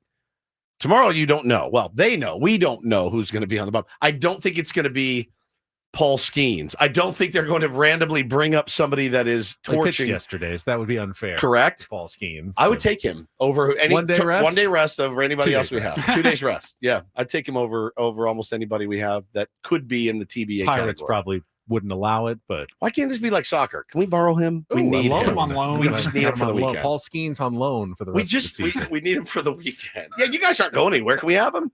Oh, Give him a taste of what October feels like. yeah, he's gonna want to know, right? So yeah, buddy. I when I say that, it's like, and the way that baseball's been going, especially lately, it means Nick Pivetta will get rocked. Kyle Hart will throw a gem tomorrow, and Dylan Cease will figure it out. That's how baseball's been working lately. So whatever you think's gonna happen, expect the opposite. Yeah. I mean, Padres, are they going to score 8 in the top of the first, or are they going to give up a 3-run homer in Right. the bottom of the first, or both? My name is George. I'm unemployed. I live with my parents. And we literally have to start living in the opposite ville. when it comes to prognosticating this game. Paulie, what do you got for us on the Reindl Report coming up in our final segment? Well, we got an update on, I think it was in Don't Do This yesterday, that we talked about Red Zone and the outrage over them adding commercials. Shocker, people might have overreacted without getting all of the details. Oh, you didn't get all the information. So we got that, and we'll go from there. All right. I also got a hot take involving Red Zone that I saw earlier today. You do? I saw the hot somebody's. take that I Okay. think is worth talking about. So we'll get to that coming up next. Final segment of Ben and Woods on a Friday on San Diego's #1 sports station, 97.3 The Fan. Woods and I, though, get another chance here to tell you about Trust and Will. It's an online resource that makes it really easy to do estate planning, which had not really been easy before. It's why we probably avoided it for the first 49 years of our life. I have other things to worry about than finding a lawyer who knows estate planning, going to his office, sitting down for an hour or two, paying, a couple $1,000s. Didn't have any interest in that. So I said, my family's going to be fine. But the problem is, if you don't fill out a will or a trust, your family's not going to be fine. They're going to be in a big, messy situation when you're gone. Yeah, I mean, you're gone, they're sad, and now they have to deal with the mess that you left behind. Not really what you want to be remembered for. So just go to trustandwill.com, use the code radio20, radio20. They're going to give you 20% off. And they keep it very simple. Mine personally took 25, 30 minutes. Could take longer, could take shorter.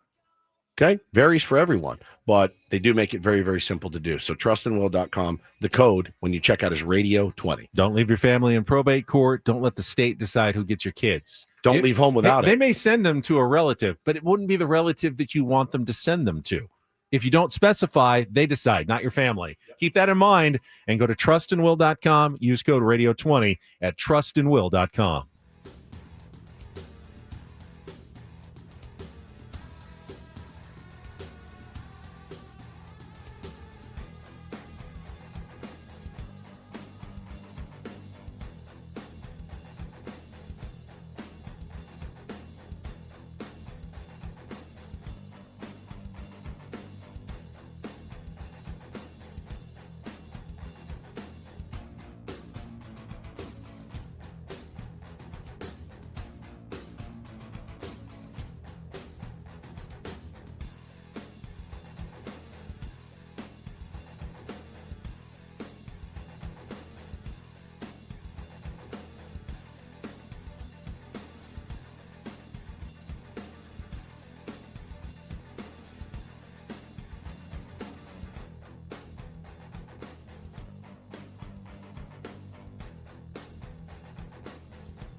Hey, player, this is all yours.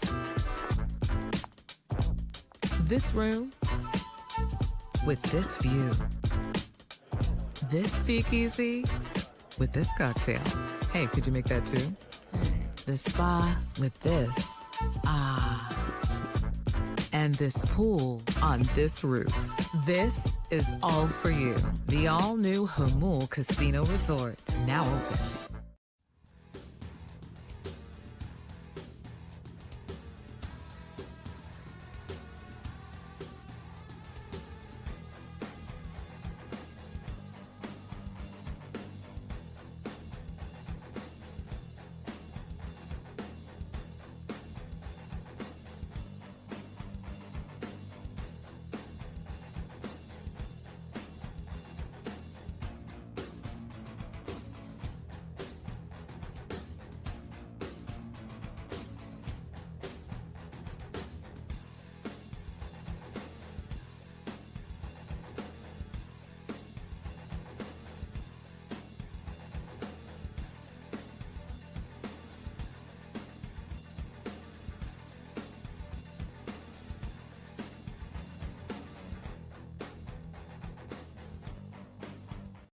Bridge, huh?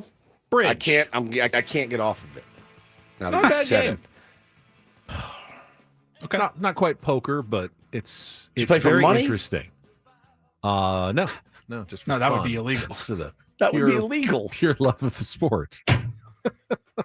All right, walk me through the whole scenario. It's Friday night. What happened? How's it go? Not Friday night. No, we. Oh, look at all right. We play in class. Oh, in 'cause we were class. Rebels. Rebels. Yeah, you know, we're done early with whatever the assignment. We had 2-hour class Finish their periods. assignments early. We had 2-hour class periods. And like we're hour 15. We're done with our test. Like they won't let you leave. So we had like 45 minutes to sit there and do something. So someone brought cards and. You're allowed to play our cards. calculus teacher didn't mind. He said, "Do it quietly, whatever you want." You know, back of the class. He's So, like, you guys are in calculus. You're fine. exactly. You know, like smart dude. Played some bridge. All right, in the so back not of on the classroom. weekend. No, not on the weekend. at Friday was night. Pinnacle. No, we didn't. Pinnacle. Pinnacle. Pinnacle. Pinnacle. Pinnacle. Pinnacle. Pinnacle. So no, that was a more in-school activity. Okay, Sometimes it I spilled feel better. over. Paulie, to- don't you feel better? I What's feel the- better. I can't. I'm blanking on the name. What's the game where it had like the long, like skinny triangles on it, and you had like the little, little Chinese disc? checkers? Not No. Chinese checkers, but similar. I want to say shuffleboard. It's not shuffleboard. No, it's not though. shuffleboard. Oh. Do you know what I'm talking about? It's got like the little circular Backgammon. Backgammon. Backgammon. Oh, I bet he's a backgammon. That's what, I knew. I played backgammon at my grandparents' house when I was growing up. They had a board, and I would play against myself usually. Just like I'd be both colors because I didn't have anyone to play with, so I just play. I played both sides of the board. Oh my god! It just gets sadder and sadder. It's depressing. I've never played cribbage. I have played cribbage. You have played cribbage. Yeah. And then my mom's big on mahjong. For money. now. Yeah. Mahjong's been popular lately. Amazing. Backgammon. Playing with himself. A canasta? I have not played canasta before.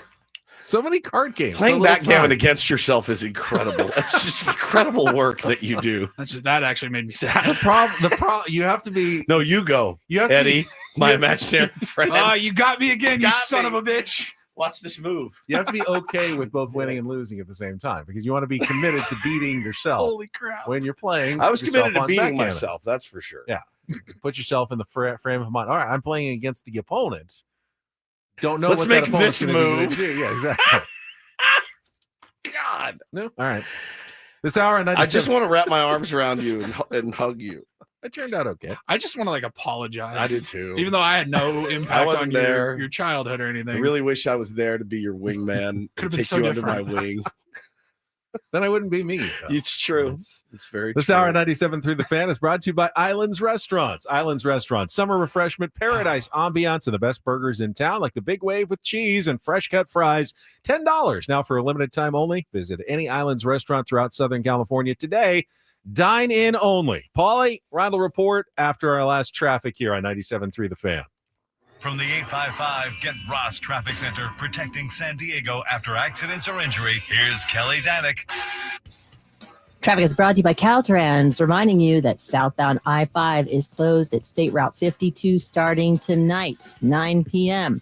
through Monday, 5 a.m. More details in a bit. First, I've got a cement truck that had a blowout northbound 5 before Nobel. It's over the right shoulder. Watch out for a little tire debris in that slow lane. And we got wood in Hillcrest. Yeah, 6th Street University on-ramp to northbound 163. Some wood debris across lanes. Caltrans reminds you that as part of the I-5 Asset Management Project, southbound 5 is closed from State Route 52 to Mission Bay Drive, 9 p.m. tonight through 5 a.m. Monday morning. Please plan ahead and use alternative routes like Interstate 805. You know, some of you are going to forget. I might even forget. Hopefully not. Good luck. I'm Kelly Danik with Ben and Woods, San Diego's #1 sports station, 97.3 The Fan. And get things started here with our today's edition of the Reindl Report. Now tuned into the greatest. Welcome to the Reindl Report with Paul Reindl. Hi, Paul. All right. 2 stories from the world of sports that we haven't gotten to yet. We'll start off in Major League Baseball. And 1 story that you didn't know you needed. Are you laughing, biatch? It's the Reindl Report Hey, Paul, how you doing? Okay, how are you? on 97.3 The Fan. Are you ready to bless the mood? I need some help, please. That was good. Can I get a oh yeah? All right. All right. All right. Happy Friday, gentlemen. As to you, same to you. Thank you. And also with you. Also with you. Let's start with the tease here, pay it off. So we talked about Red Zone yesterday. So NFL Network and Red Zone acquired last month by ESPN. Nobody really knew what to expect. And then this week, Scott Hansen goes on the Pat McAfee show and does the intro. Get ready for 7 hours of Red Zone football instead of commercial-free Red Zone football. Now, that spun me out, spun everybody else out that has watched and loved Red Zone being commercial free. And I'm reading here from Front Office Sports. They reported that maybe people jumped the gun. I literally searched Red Zone on social media and saw people posting their screenshots of their cancellation of ESPN. They want no part of this. If you're going to start showing commercials, it doesn't sound that bad. It really doesn't. NFL shill. You're such an he's an NFL. He's bought and paid for by the NFL. What are we looking at, Paulie? Well, it says for week 1, we are looking at 4 15-second ads over the course of the 7-hour broadcast.